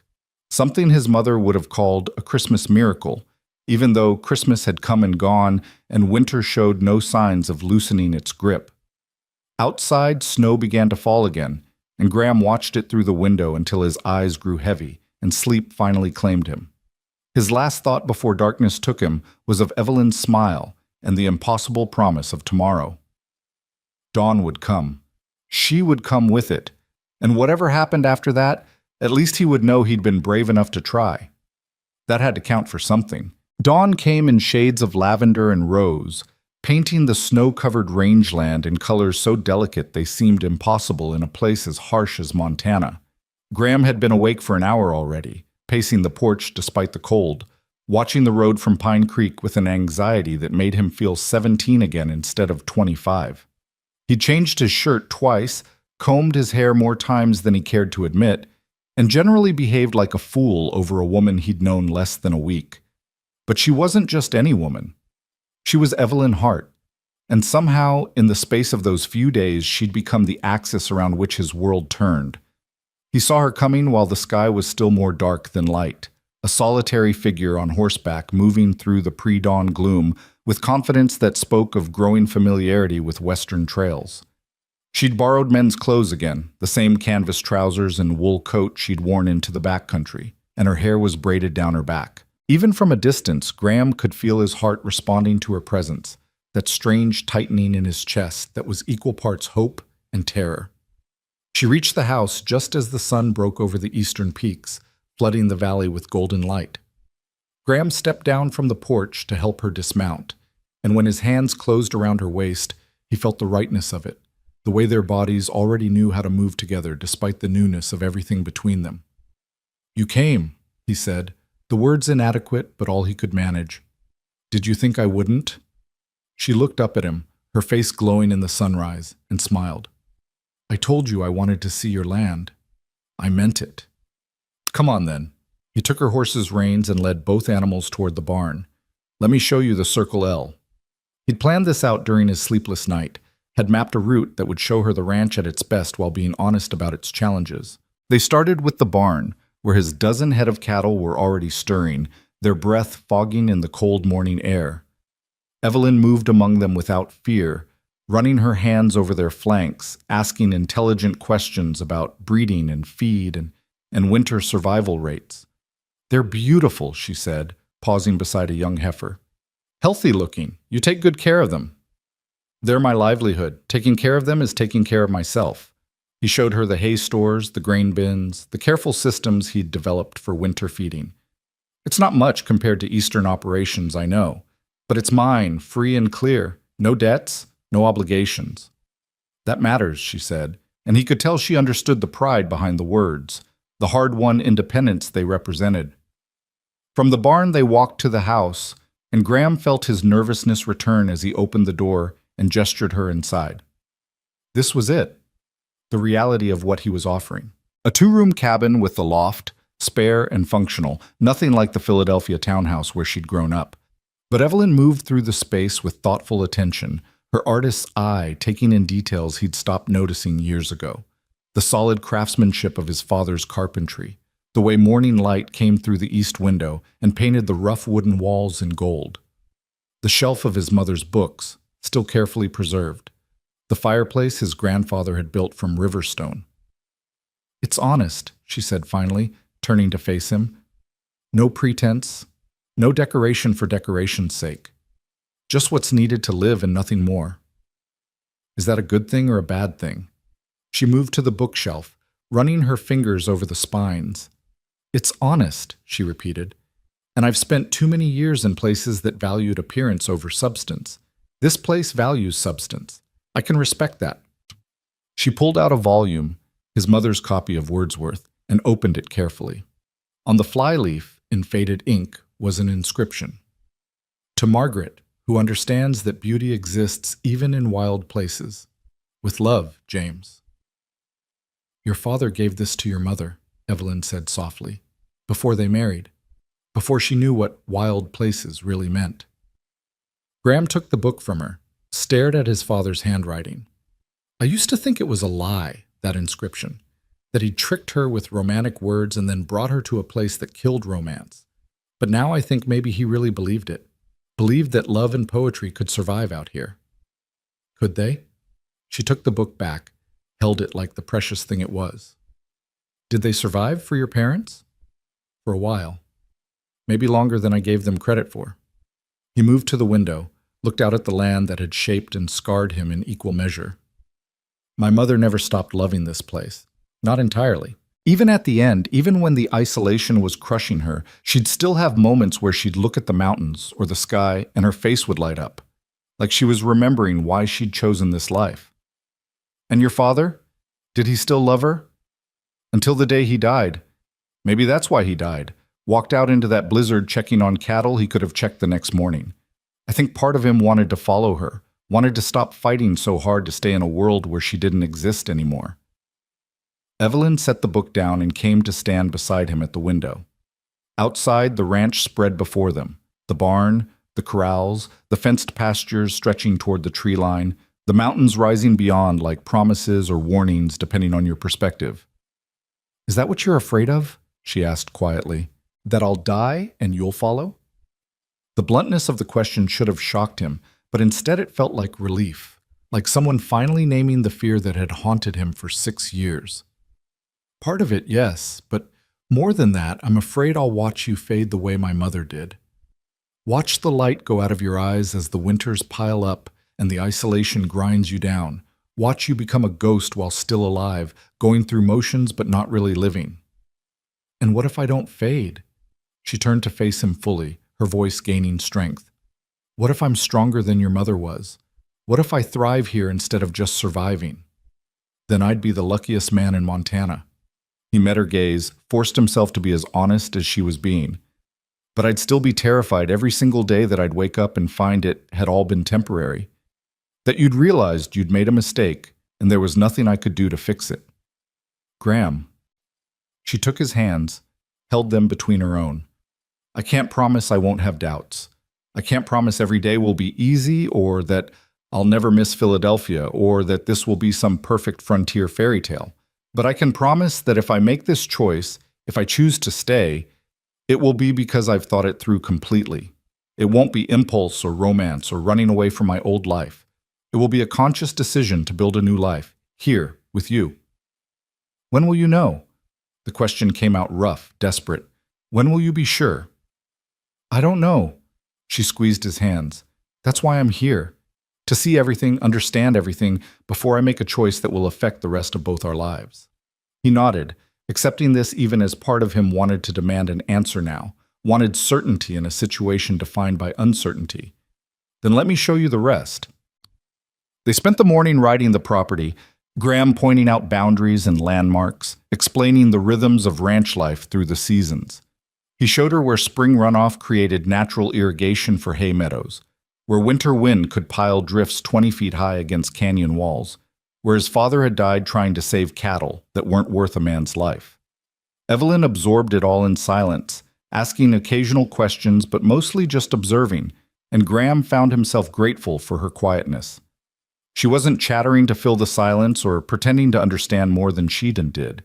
She was simply learning, taking the measure of this place that might become her home. They stopped for lunch at his mother's valley, the same place where they'd kissed the day before. Graham had packed bread and cheese and apples, simple food eaten with cold fingers, but sitting there beside the frozen pond with Evelyn, it felt like the finest meal he'd ever shared. Tell me about the worst, she said, breaking a long, comfortable silence. Not the worst that's already happened, but the worst that could happen. If I stay, if we build a life together, what's the thing that keeps you awake at night? He thought about deflecting, about sparing her the darkness of his thoughts, but she deserved truth. That I'll fail you when you need me most. That there'll be a moment, a medical emergency, a financial crisis, some catastrophe I can't control, and I won't be enough. That you'll die because I couldn't get you to a doctor fast enough, or we'll lose everything because one bad winter kills the herd, or you'll simply realize too late that I'm not the man you thought I was. Those are all external things, she observed. Circumstances beyond your control. What about the internal things? What about the ways we might fail each other simply by being human and flawed? He hadn't expected that question, hadn't thought past the dramatic disasters to the slow erosion that happened in the daily grind of coexistence. "I'm not good with words," he said slowly. "I'm used to silence, to working through problems alone. You'll want to talk, to share, to process things together, and I'll retreat into myself because that's what I've learned to do. We'll hurt each other in small ways that add up over time." "Yes," she agreed. "We probably will. And I'll bring my own failures to the marriage. I'm stubborn and opinionated, and I hate being told what to do. I'll push when you need space and demand explanations when you have none to give. I'll compare Montana to Philadelphia in moments of weakness and make you feel like you're not enough, even when you are." So why are we even considering this?"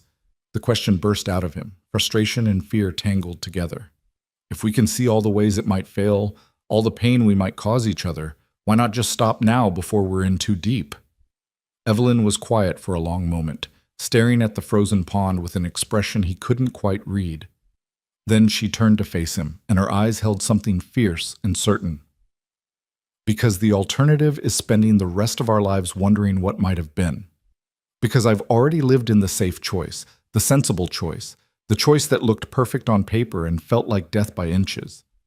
And because despite everything, despite the fear and the uncertainty and the very real possibility of failure, when I imagine my future, you're in it.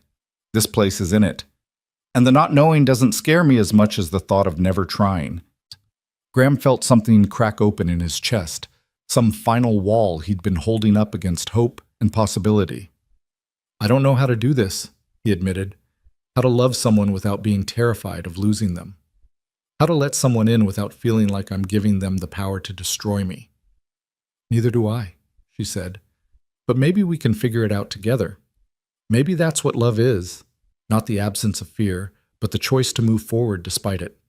He kissed her then, there beside his mother's frozen pond, and it felt different from their first kiss in the valley. That one had been born of relief and survival and the shock of unexpected connection. This one was a choice, conscious and deliberate, a stepping forward into unknown territory with eyes wide open. When they pulled apart, both breathing hard in the cold air, Graham made a decision. "There's one more place I need to show you, the hardest place." They rode northwest, climbing into the hills beyond the ranch's main pastures. The snow was deeper here, the trees closer together, the trail barely visible. But Graham knew the way by heart. He'd ridden it once a year, every year since his father's death. The grave was simple, just a marker of river stone with his father's name and date scratched into the surface, weathered by 6 years of Montana weather. Beside it, a smaller marker for his mother, even though she was actually buried in the Pine Creek Cemetery. Graham had placed it there so they could be together in this spot his father had loved, a ridge that overlooked the entire valley. Evelyn dismounted and stood before the graves in silence. Graham watched her, waiting for her reaction, needing to see how she responded to this tangible reminder of all the grief and loss that had shaped him. Finally, she spoke. "You come here often." "Once a year, on the anniversary of my father's death." "Why not more often?" "Because it hurts," he said simply. "Because standing here reminds me of everything I lost and everything I'm afraid to lose again." "But you brought me here anyway." "Yes." "Why?" He moved to stand beside her, both of them looking down at the simple markers. "Because if you're going to choose this life, you need to understand all of it, not just the beautiful valleys and the magnificent views, but the graves too, the cost, the price Montana extracts from everyone who tries to make a life here." Evelyn reached down and brushed snow from his mother's marker, her touch gentle and reverent. "Margaret Lark. She was how old when she died?" 36. "The same age I'll be in 10 years. She looked up at him. "Is that what you see when you look at me? Your mother's fate waiting to repeat itself?" "Sometimes," he admitted. "More often than I want to." "Then I need you to hear this, Graham, and really understand it." She stood and took both his hands in hers, her grip firm and steady. "I am not your mother. I won't pretend the similarities aren't there. We're both Eastern women choosing Montana, both leaving comfortable lives for something harder and more real. But the circumstances are different. I'm choosing this with full knowledge of the cost. I've seen your mother's valley and your father's grave. I've ridden through avalanche country and slept in line cabins and felt what Montana winter really means. I'm not a young bride being swept away by romance. I'm a grown woman making an informed decision. People change, he said. Circumstances change. What feels possible at 24 might feel impossible at 36. You're right, and I might reach 36 and regret every choice I've made. Or I might reach it and look back with gratitude at the life I've built. She moved closer until they were standing toe-to-toe in the snow. But Graham, the same is true of any life, anywhere. I could stay in Philadelphia and be hit by a carriage next year. I could marry some wealthy merchant and die in childbirth. I could live to be 90 and spend every day regretting the chances I didn't take. There are no guarantees, not in Montana and not anywhere else. At least in Philadelphia, you'd have doctors and hospitals and die of boredom and suffocation, she interrupted. Graham, you keep talking about survival like it's the highest goal, but I don't want to just survive. I want to live, really live, in a place that demands everything I have to give and rewards me with something real in return, even if it's hard, even if it's dangerous, even if I only get 10 good years instead of 50 mediocre ones. He stared at her, this woman who kept surprising him with her strength and clarity, and felt his carefully constructed arguments crumbling. You terrify me, he said honestly. Good. She smiled, fierce and beautiful. You should be terrified. I'm asking you to trust me with your heart after years of protecting it. I'm asking you to believe in a future you've spent 6 years convinced was impossible. That's terrifying for both of us. What if I can't? The question came out barely above a whisper. What if I'm too damaged, too wary, too broken by loss to be what you need? Then we'll fail, she said simply. We'll try our best and we'll fail, and it will hurt like hell, and we'll both be worse off than if we'd never met. But at least we'll have tried. At least we'll know we were brave enough to reach for something real instead of settling for safe. Graham looked past her to his parents' graves, those simple stone markers that represented every fear he carried. His mother had tried. His father had tried. They'd loved each other fiercely, and it hadn't been enough to overcome Montana's brutality. What made him think he and Evelyn would fare any better? But then he thought about the past few days, about her calm competence on the trail, her determination in the face of the avalanche, her clear-eyed assessment of what life on the Circle L would really mean. She wasn't his mother, fragile and ultimately unprepared despite her best intentions. She was something else entirely, something stronger and more resilient than he'd given her credit for. My mother loved wildflowers, he heard himself saying. Every spring she'd plant them around the house, even though she knew the deer would eat them. My father would tell her she was wasting her time, that Montana wasn't meant for delicate things. But she'd do it anyway, and for a few weeks every May the house would be surrounded by color and beauty. What happened to them? The flowers? After she died, they kept coming back. Turns out some of them had taken root deep enough to survive on their own. They're still there, around the house. I see them every spring, and I think about her, about how she refused to let Montana turn everything gray and colorless. Evelyn understood what he was really saying, could see it in the way her expression softened. She was stronger than you thought. Yes, and I've spent 6 years believing she wasn't, believing Montana killed her when maybe it was just her time. Maybe she would have died at 36 no matter where she lived, and at least this way she got to spend her years somewhere beautiful, somewhere she chose, with someone she loved. Is that what you really believe? Or just what you want to believe? I don't know. He pulled her close, wrapped his arms around her, needing the warmth and solidity of her presence. But I'm starting to think it doesn't matter. Whether Montana killed her or just failed to save her, the result was the same. And spending my life afraid of that result isn't protecting me, it's just making me half alive. But they stood there in the snow, holding each other beside the graves of his parents, and Graham felt something shift inside him. Not a healing. He wasn't naive enough to think one conversation could undo 6 years of grief and fear, but a loosening, a willingness to consider the possibility that maybe the past didn't have to dictate the future. I want to try, he said into her hair. I want to believe we can make this work. But I need time, Evelyn. I need time to learn how to trust again, how to let someone in without waiting for them to leave. I know. She pulled back to look at him. And I need time too. Time to see more of Montana, to experience life here beyond a few days on the trail. Time to be absolutely certain before I make a choice that will affect both of us. How much time? Your uncle's business will keep him here through New Year's, she said. Let's use that time. Let me spend days at the ranch, learning the work and the rhythm of life here. Let me meet the townspeople, see Pine Creek in winter, understand what community means in a place like this, and let you get to know me beyond the romance of survival and shared danger. Let's see if what we feel is real enough to build a life on. It was sensible, pragmatic, exactly the kind of plan that should have reassured him. But part of Graham wanted to protest, wanted to demand that she decide now, that she commit before his nerve failed or circumstances changed, or the universe reminded them both that happy endings were rare as summer snow in Montana. But that impulse came from fear, and he was trying to be brave.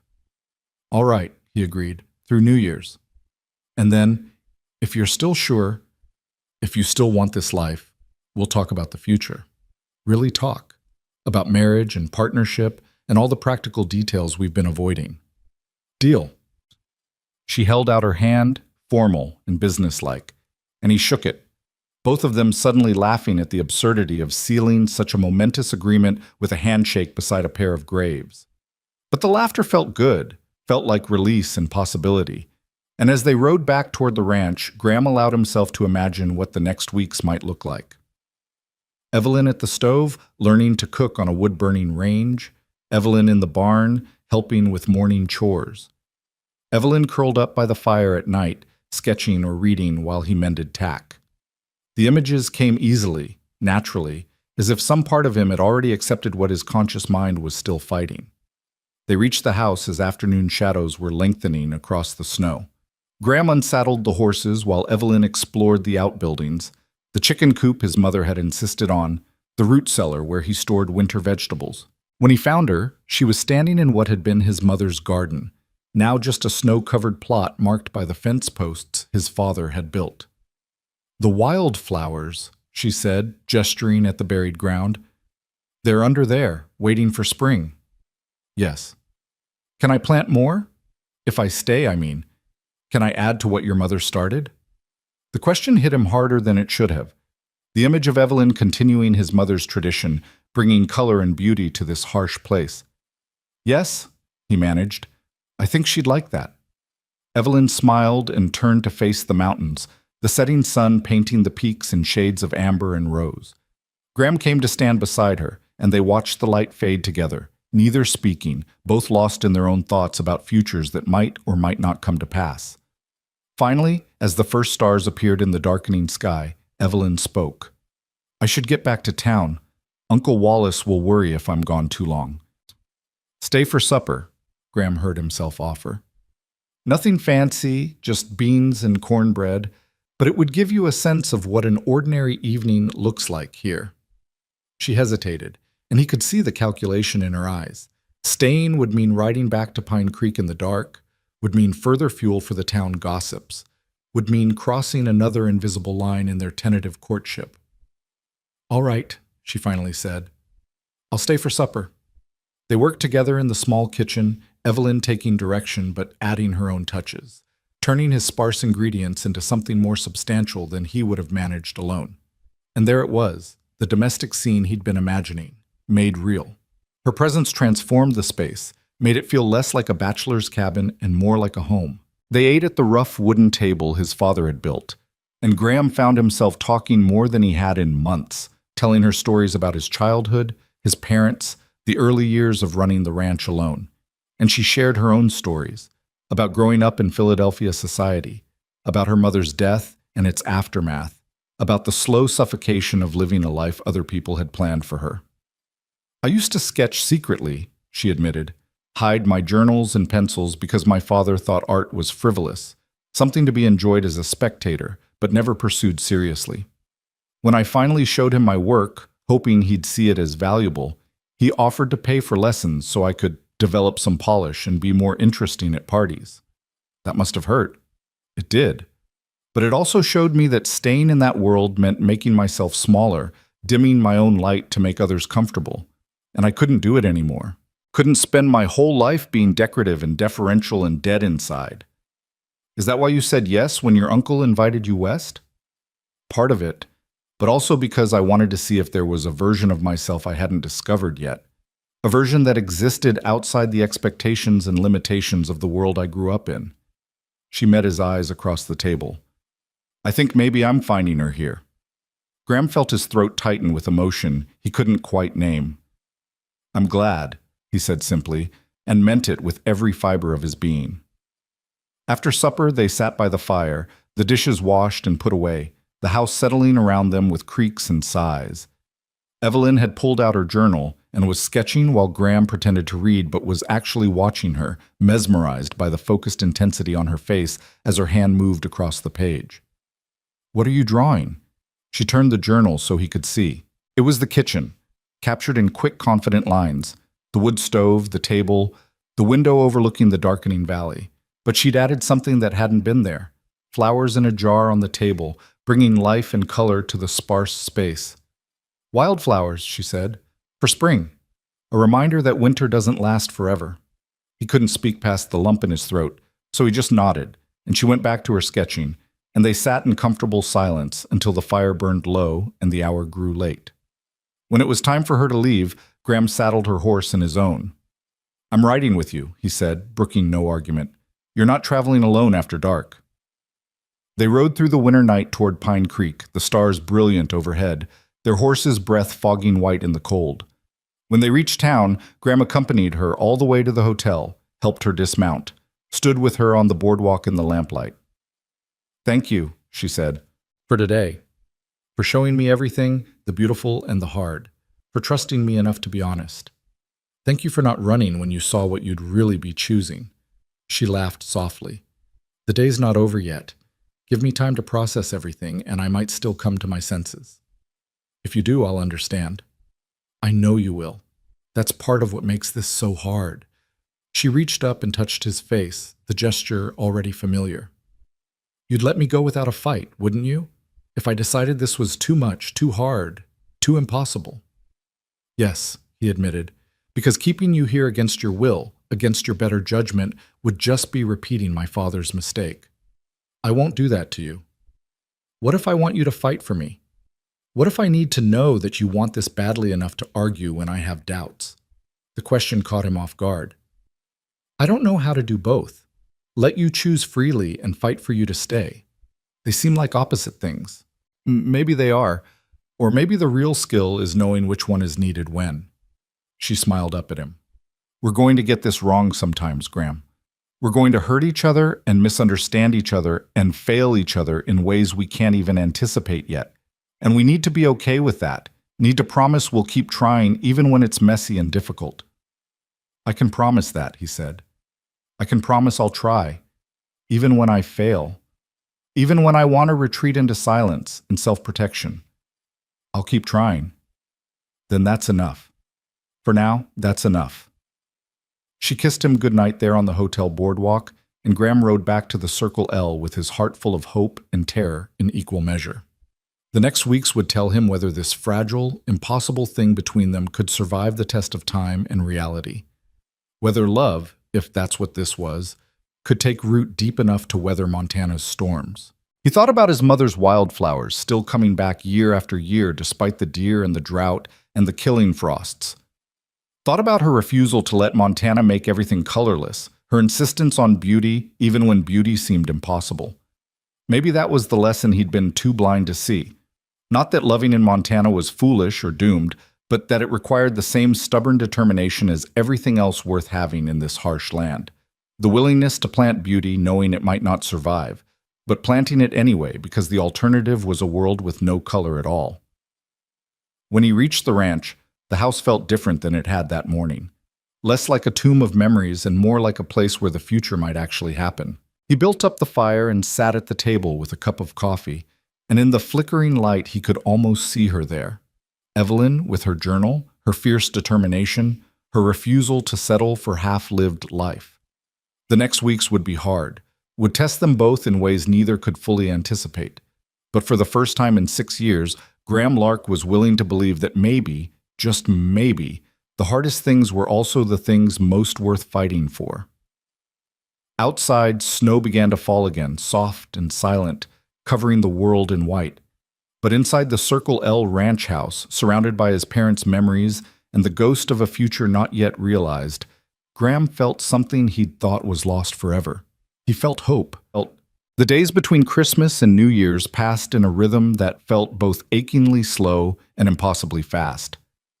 Evelyn came to the Circle L each morning just after dawn, arriving with the first light and staying until the winter sun began its early descent toward the western peaks. Graham watched her learn the ranch with the same focused intensity she brought to everything, studying the cattle's behavior, mastering the intricacies of the wood stove, absorbing the 100 small skills that made the difference between comfort and misery in Montana winter. But it was the moments between the work that lodged themselves in Graham's memory with startling clarity. The way she laughed when one of the heifers butted her affectionately, nearly knocking her into the snow. The fierce concentration on her face as she learned to throw hay bales, her city-bred muscles adapting to ranch work with surprising speed. The quiet evenings by the fire when she'd sketch while he read aloud from his mother's books.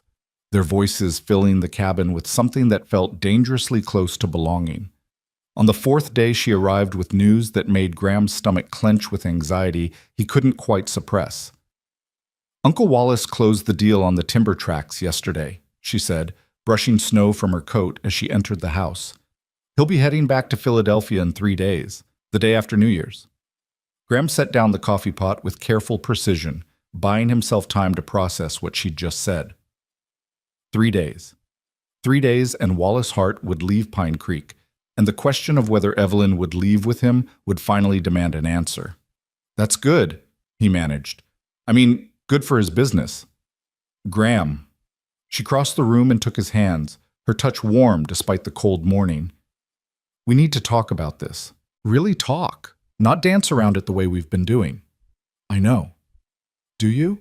Because every time I try to bring up the future, you change the subject or find some urgent ranch task that needs attention." There was no accusation in her voice, just gentle insistence. "We have 3 days. 3 days to figure out if what we feel is real enough to build a life on, or if it's just the romance of shared danger and winter isolation." He wanted to protest that it was more than that, wanted to list all the ways she'd become essential to him in the space of a week. But doubt crept in, whispering questions he couldn't silence. How could you know someone in a week? How could feelings this intense be trusted when they'd been forged in crisis and uncertainty? As if reading his thoughts, Evelyn continued, "I've been thinking about what you said at your parents' graves, about needing time to learn how to trust again. And I realize we haven't had that time. We've had intensity and danger and these stolen hours, but we haven't had the mundane testing that really tells you if something will last. So what are you saying?" "I'm saying I need to know if this is real. If you're asking me to stay because you genuinely want to build a life with me, or because you're lonely and I'm convenient and the timing happened to align." She held his gaze unflinching. "And you need to know the same about me. If I'm staying for you, or if I'm running away from Philadelphia and you just happen to be here." The honesty of it felt like a punch to the chest, but Graham recognized the truth in her words. "How do we figure that out in 3 days?" "We stop being careful. We stop dancing around the hard questions and we ask them. We stop pretending this is a fairy tale and we treat it like the serious, life-altering decision it is." She squeezed his hands. "Starting now. Graham Lark, why do you want me to stay?" The directness of the question stripped away all his carefully prepared deflections. He could give her the romantic answer, tell her about how she'd awakened something in him he'd thought was dead, about how the world felt less harsh when she was in it. But she deserved more than romance. She deserved truth. "Because I'm tired," he said finally. "Bone tired of living half a life, of going through motions without purpose, of surviving without any reason to survive. You make me want more than that. Want to build something instead of just maintaining what's left. Want to believe the future might hold something besides more winters and more loss." He paused, forcing himself to continue. "But I'm also afraid that's not enough. That wanting something and being capable of sustaining it are two different things, and I've spent 6 years proving I'm good at survival but terrible at connection." "That's honest." She didn't look away, didn't flinch from his admission. "My turn. I want to stay because, for the first time in my adult life, I feel like I'm becoming myself instead of performing some version of myself that other people find acceptable. Montana strips away pretense. You strip away pretense. And what's left?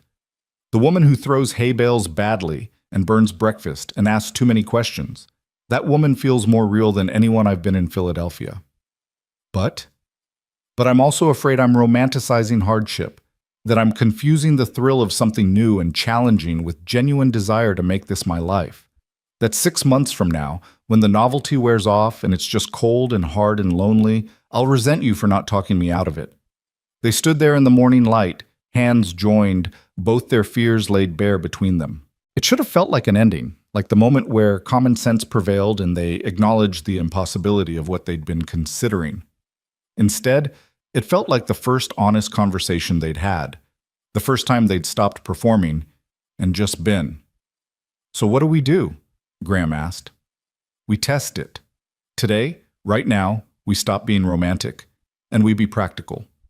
You tell me everything that's hard about this life, all the ways I'll struggle and fail and regret, and I'll tell you all the ways I'll make your life more complicated, all my flaws and failures and the baggage I'm bringing with me. And then, if we both still want this, we'll know it's real." Graham felt something between them shift, like they'd stepped onto more solid ground after weeks of walking on ice. "All right, let me start with winter." He spent the next hour painting an unflinching picture of Montana winters, the isolation that could go weeks without seeing another human face, the cold that could kill in minutes if you weren't careful, the darkness that set in by 4 in the afternoon and didn't lift until 8 in the morning. He told her about cabin fever, about the way silence could become oppressive, about the bone-deep exhaustion of fighting weather and wolves and equipment failure with no one to help and no guarantee of success. "Some winters we'll lose cattle," he said bluntly. "Animals I've raised from calves will freeze or starve or get taken by predators, and there won't be anything I can do about it. And the money they represent will be gone, which means tighter belts and harder choices. You'll go to bed hungry sometimes. You'll wear the same dress until it falls apart because we can't afford new fabric. You'll watch me work until I'm too exhausted to speak and know there's nothing you can do to make it easier." Evelyn listened without interrupting, her face serious but not frightened. When he finished, she nodded slowly. "My turn. I'm stubborn to the point of stupidity sometimes. I'll insist on doing things my way even when your way is better, because admitting I'm wrong feels like admitting weakness. I'll get frustrated with your silences and push for conversation when you need space, and then resent you for not opening up when I finally give you that space." She took a breath and continued. "I'm also afraid of medical things. Blood, broken bones, serious illness. They terrify me. If something happens to you, if you're hurt or sick, I might freeze instead of helping. And I'll hate myself for it, but the fear might be stronger than my determination to overcome it." "That's not a character flaw," Graham said gently. "That's human." "Maybe, but it's something you need to know. Out here, where the nearest doctor is 6 miles away and might not be able to come in bad weather, my fear could cost lives." She met his eyes. "I need you to understand that I might not be brave when it matters most, that the strength you've seen in me might fail at a critical moment." They continued like that through the morning, trading uncomfortable truths like cards in a high-stakes game. Graham told her about his temper, about how frustration sometimes made him say things he didn't mean and couldn't take back, about his tendency to withdraw when things got hard, to solve problems alone, even when partnership would be wiser, about the nightmares he still had about finding his father frozen in the snow, and how some mornings he woke up expecting everyone he cared about to be dead. Evelyn matched him truth for truth, admitting to her own darkness, the depression that sometimes swallowed her for days, making even simple tasks feel insurmountable. The way she sometimes compared people to her dead mother and found them wanting, including herself. The fear that she was fundamentally unlovable, that anyone who really knew her would eventually leave. By noon they were exhausted, wrung out from honesty, sitting at the kitchen table with cold coffee and the weight of everything they'd admitted hanging heavy between them. It should have driven them apart, this catalog of flaws and fears. Instead, Graham felt closer to her than he'd felt to anyone in years, because she'd seen the worst of him, really seen it, not the romantic notion of a brooding cowboy, but the broken reality of a man still learning how to be human, and she hadn't run. I have one more question, Evelyn said finally, her voice quiet but steady. And I need you to answer honestly, even if you think the answer will hurt me. All right. Do you love me? Not the idea of me, not the possibility of what we could be, but me, flawed and fearful and stubborn, the actual woman sitting across from you right now? The question hung in the air like a challenge and a plea. Graham looked at her, really looked, taking in the tired circles under her eyes from too many early mornings, the calluses forming on her hands from ranch work, the way her hair was coming loose from its braid. She wasn't the polished Eastern lady who'd stepped off the stagecoach a week ago. She was rumpled and real and more beautiful than anything he'd ever seen. I don't know it, he said, and watched her flinch before he continued. I don't know if what I feel is love or need or just desperate hope that maybe I can have something good after years of loss. I don't trust my own emotions enough to label them confidently, but I know that when you're here, the world makes more sense.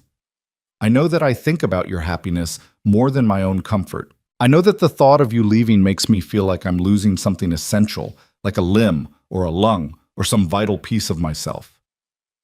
He reached across the table and took her hand.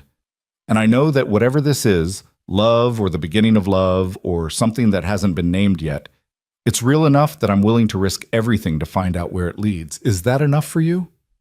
Can you build a life on, I don't know, but I'm willing to try? Tears tracked down her cheeks, but she was smiling. Yes, because that's my answer too. I don't know if I love you, Graham. I think I might, or I'm falling toward it, or I'm already there and too frightened to admit it. But I know that being here feels like breathing after years of suffocation. I know that working beside you feels like partnership in a way nothing in Philadelphia ever did. I know that when I imagine my future, you're in every version of it that doesn't feel like death. So what do we do with that? We take a leap of faith. She squeezed his hand. We stop waiting for certainty that will never come, and we choose each other anyway. We commit to trying, to failing, to getting back up and trying again. We build something real out of imperfect materials and hope it's strong enough to weather whatever storms come. Graham felt his chest tighten with emotion too large for words. You're sure? Because once you make this choice, once you stay, I'm going to hold on to you with everything I have. I'm going to fight for us even when it's hard, even when you have doubts, even when Montana makes you question everything. You need to be sure you want that kind of commitment from someone as broken as me. I'm sure. Her voice was steady, certain in a way that cut through all his remaining doubts. I'm choosing this. I'm choosing you. I'm choosing Montana and the Circle L and whatever future we can build together. Not because it's easy or safe or what I'm supposed to do, but because it's real. Because you're real. Because a hard life lived authentically is worth more than a comfortable life lived as someone else's idea of who I should be. They stood simultaneously, coming together in the middle of the kitchen with a force that spoke of desperation and relief and the terror of choosing uncertain happiness over safe misery. Graham kissed her like a drowning man finding air, and she responded with equal intensity, both of them pouring weeks of careful restraint into this moment of commitment. When they finally pulled apart, both breathing hard, Graham rested his forehead against hers. We should tell your uncle. Give him time to adjust to the idea before he leaves. He already knows. At Graham's surprised look, she smiled. I told him yesterday after he closed the timber deal. Told him I was staying in Montana, that I'd found something here worth more than anything waiting for me in Philadelphia. What did he say? He said he'd seen it coming since the day we rode back into Pine Creek after the avalanche. Said the way you looked at me and the way I looked at you told him everything he needed to know about where this was heading. She traced the line of his jaw with her fingers. He's happy for me, Graham. Worried, yes, because he understands what I'm choosing, but happy that I'm finally living for myself instead of performing for everyone else. Relief flooded through Graham, one more obstacle removed. When will you tell him you've decided? Made it official? New Year's Eve. There's a gathering at the hotel. Nothing fancy, just the townspeople marking the turning of the year. We'll tell him then, in front of witnesses, so it's real and binding and there's no taking it back in a moment of fear. That's 2 days away. I know. 2 days to finish testing this, to make absolutely certain we're not making a terrible mistake. She pulled back to look at him seriously. Graham, I need you to understand something. When I commit to this, when I publicly choose to stay, there's no going back. My reputation in Philadelphia will be ruined. Respectable women don't run off to Montana with cowboys they barely know. My father will likely disown me. I'll be burning bridges that can't be rebuilt. I know, and I'll spend the rest of my life trying to be worth that sacrifice. Don't. Her voice was sharp, stopping him. Don't make it about being worthy or earning my choice or any of that romantic nonsense. I'm not a prize you won or a burden you're taking on. I'm a partner making the same leap you are, with the same risks and the same potential for failure. We're equals in this, Graham. We have to be, or it won't work. He'd never loved her more than in that moment, standing in his kitchen with her hair a mess and her eyes fierce with determination. Equals, he agreed. Partners. Whatever comes, we face it together. The next 2 days passed in a blur of preparation and nervous anticipation. Evelyn spent time with her uncle, helping him finalize business and pack for his return journey. Graham worked the ranch but found his thoughts constantly drifting to New Year's Eve, to the moment when their private understanding would become public commitment. The town would talk, he knew, would speculate and gossip, and probably place bets on how long an Eastern lady would last on a hardscrabble ranch. But for the first time in 6 years, Graham found he didn't care what people thought. Let them talk. He and Evelyn knew what they were building, and that was enough. New Year's Eve arrived with crystalline clarity, the kind of day that made Montana look like something from a storybook, all sparkling snow and blue sky, and mountains painted in shades of white and gray. Graham dressed carefully, wearing his good shirt and the jacket his mother had made him wear to church on Christmas when he was young. He felt foolish for caring about appearance, but tonight mattered. Tonight he was claiming a future, and he wanted to look like a man worthy of the chance. The hotel's dining room had been transformed for the occasion, tables pushed back to create space for dancing, lamps burning bright against the darkness, the smell of pine boughs and cider filling the air.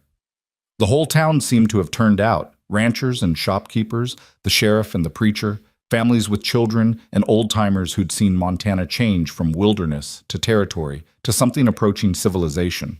Graham arrived alone, his heart pounding harder than it had any right to. He accepted a cup of cider from Martha Foster, who winked at him knowingly, and positioned himself where he could watch the door. Waiting. Always waiting, it seemed, for Evelyn to walk into his life and transform it. Then there she was, entering with her uncle, and the room seemed to quiet around them. She was wearing a dress he hadn't seen before, deep green like the pine forests, simple but elegant, her hair pinned up to show the long line of her neck. She looked like she belonged in Philadelphia ballrooms, and for a moment Graham felt the old fear rise up. How could someone like her choose someone like him? How could this possibly work?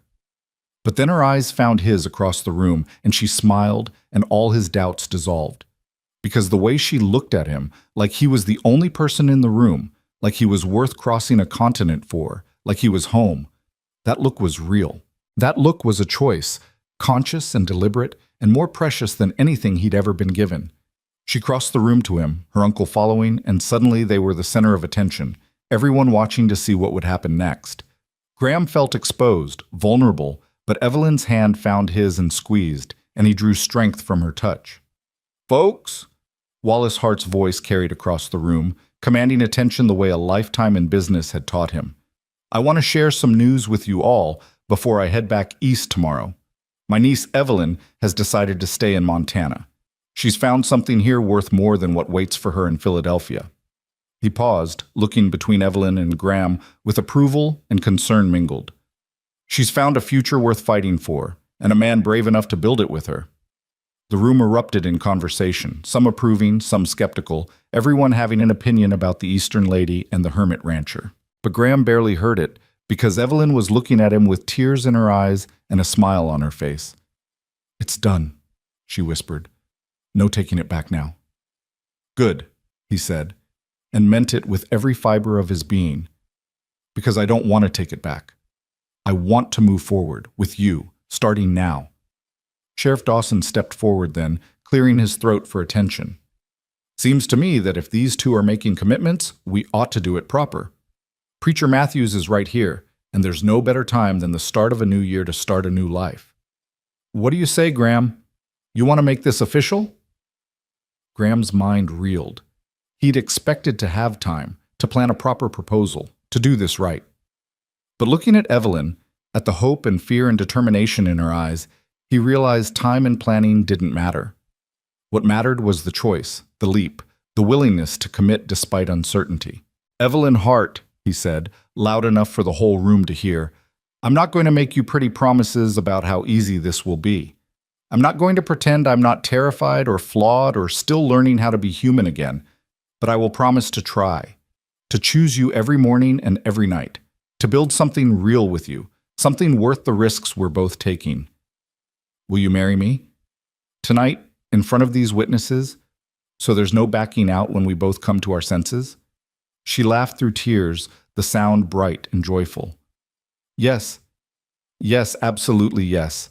Let's be fools together and hope love makes us wise." Preacher Matthews came forward, his weathered face creased with a smile. "Well then, let's make it official before either of you changes your mind." What followed was the simplest, most profound ceremony Graham could have imagined. No elaborate vows, no lengthy sermon, just the essential promises to love and honor and cleave to one another, for better or worse, as long as they both lived. Graham's voice shook when he made his promises, but he meant every word with a fierceness that surprised him. And Evelyn's voice was clear and strong, choosing him in front of everyone, binding her life to his with words that felt like magic and covenant both. When Preacher Matthews pronounced them husband and wife, the room erupted in cheers and applause. Graham pulled Evelyn close and kissed her, tasting salt and cider and the promise of futures yet unwritten. When they pulled apart, she was smiling and crying and more beautiful than anything he'd ever seen. "What did we just do?" she whispered against his chest.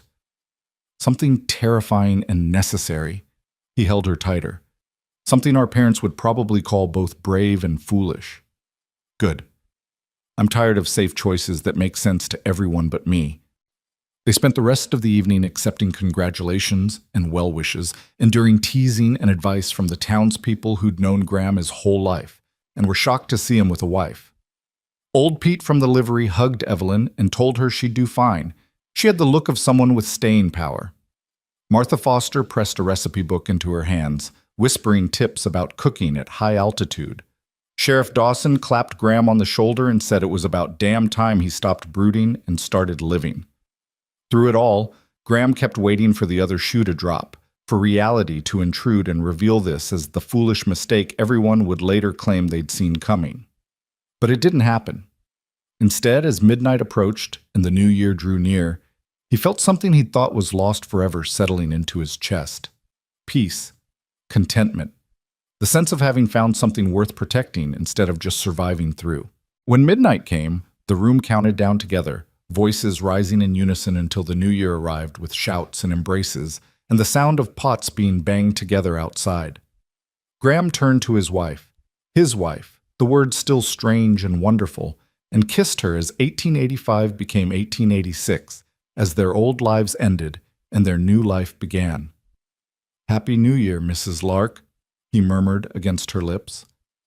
"Happy New Year, husband," she replied, and he could hear the smile in her voice, the joy and terror and determination all mixed together. They left the celebration shortly after midnight, riding through the cold night toward the Circle L.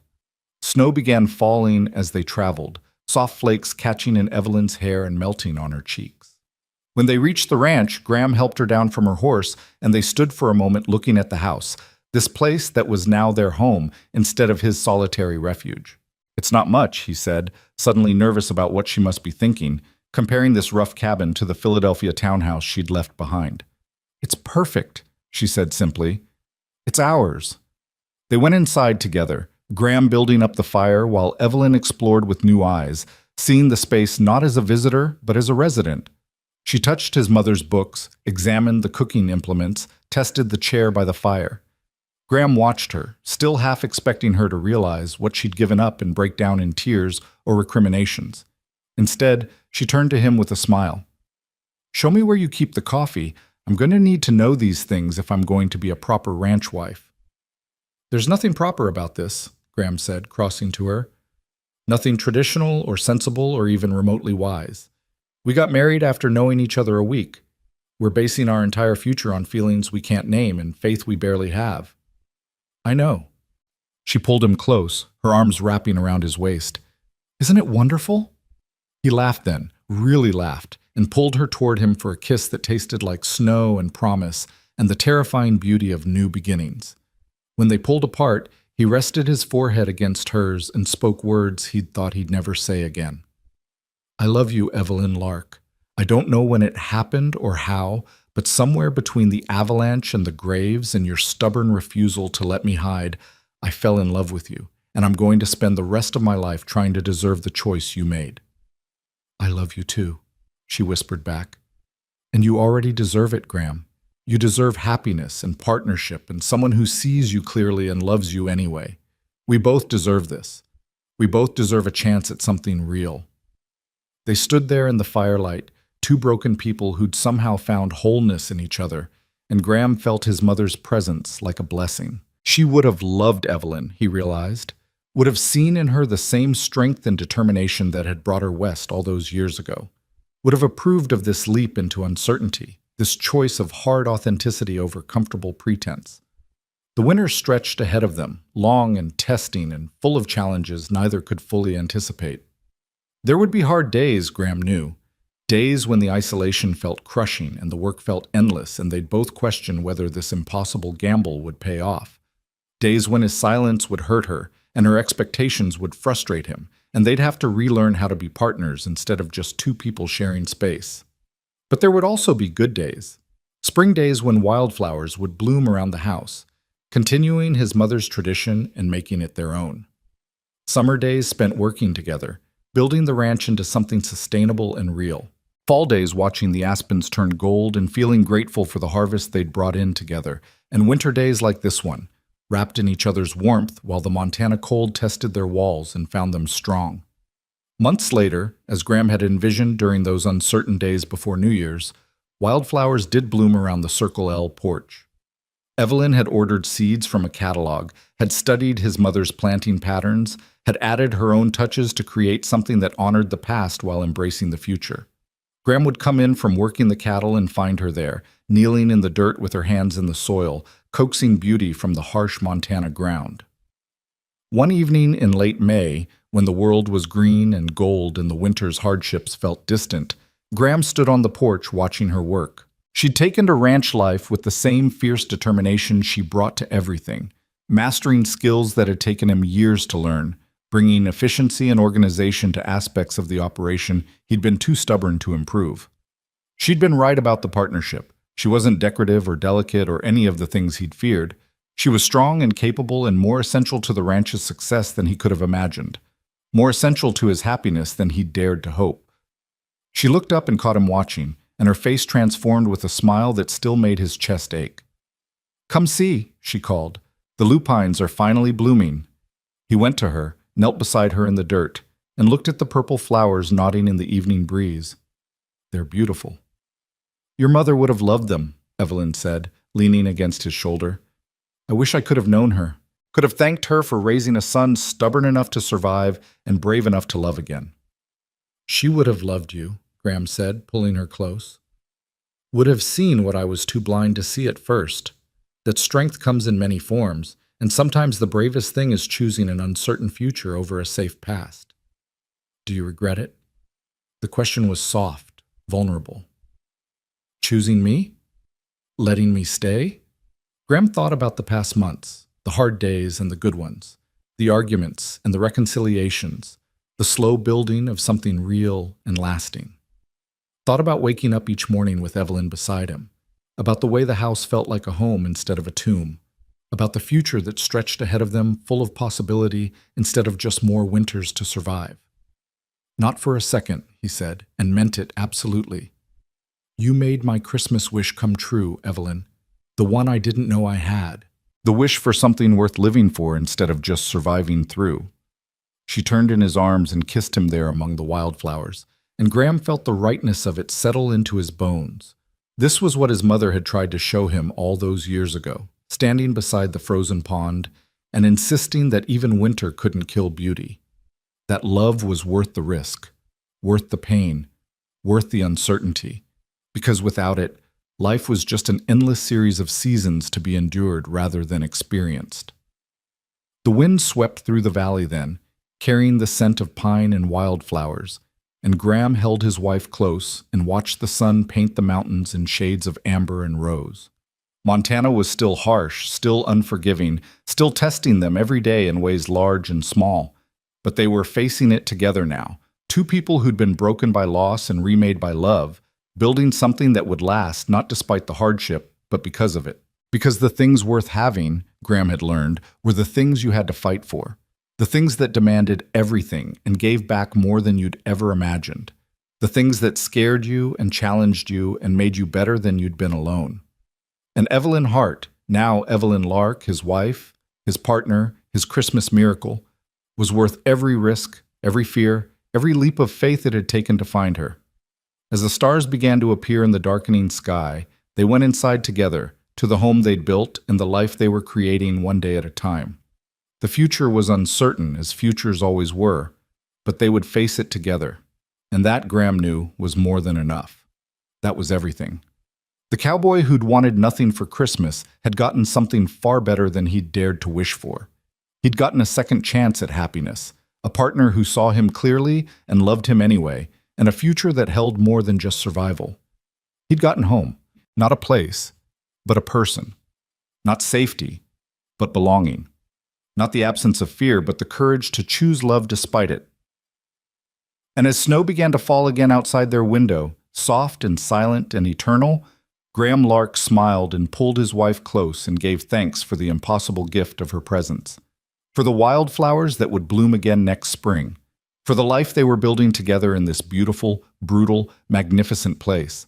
For the Christmas wish that had come true when she'd ridden into town, and for every day since that he'd been brave enough to believe in second chances. Outside, Montana stretched vast and indifferent, winter giving way to spring, seasons turning as they always had and always would. But inside the Circle L ranch house, wrapped in firelight and love and the promise of tomorrow, two people who'd learned the hard way that survival wasn't enough were finally truly living, and that made all the difference.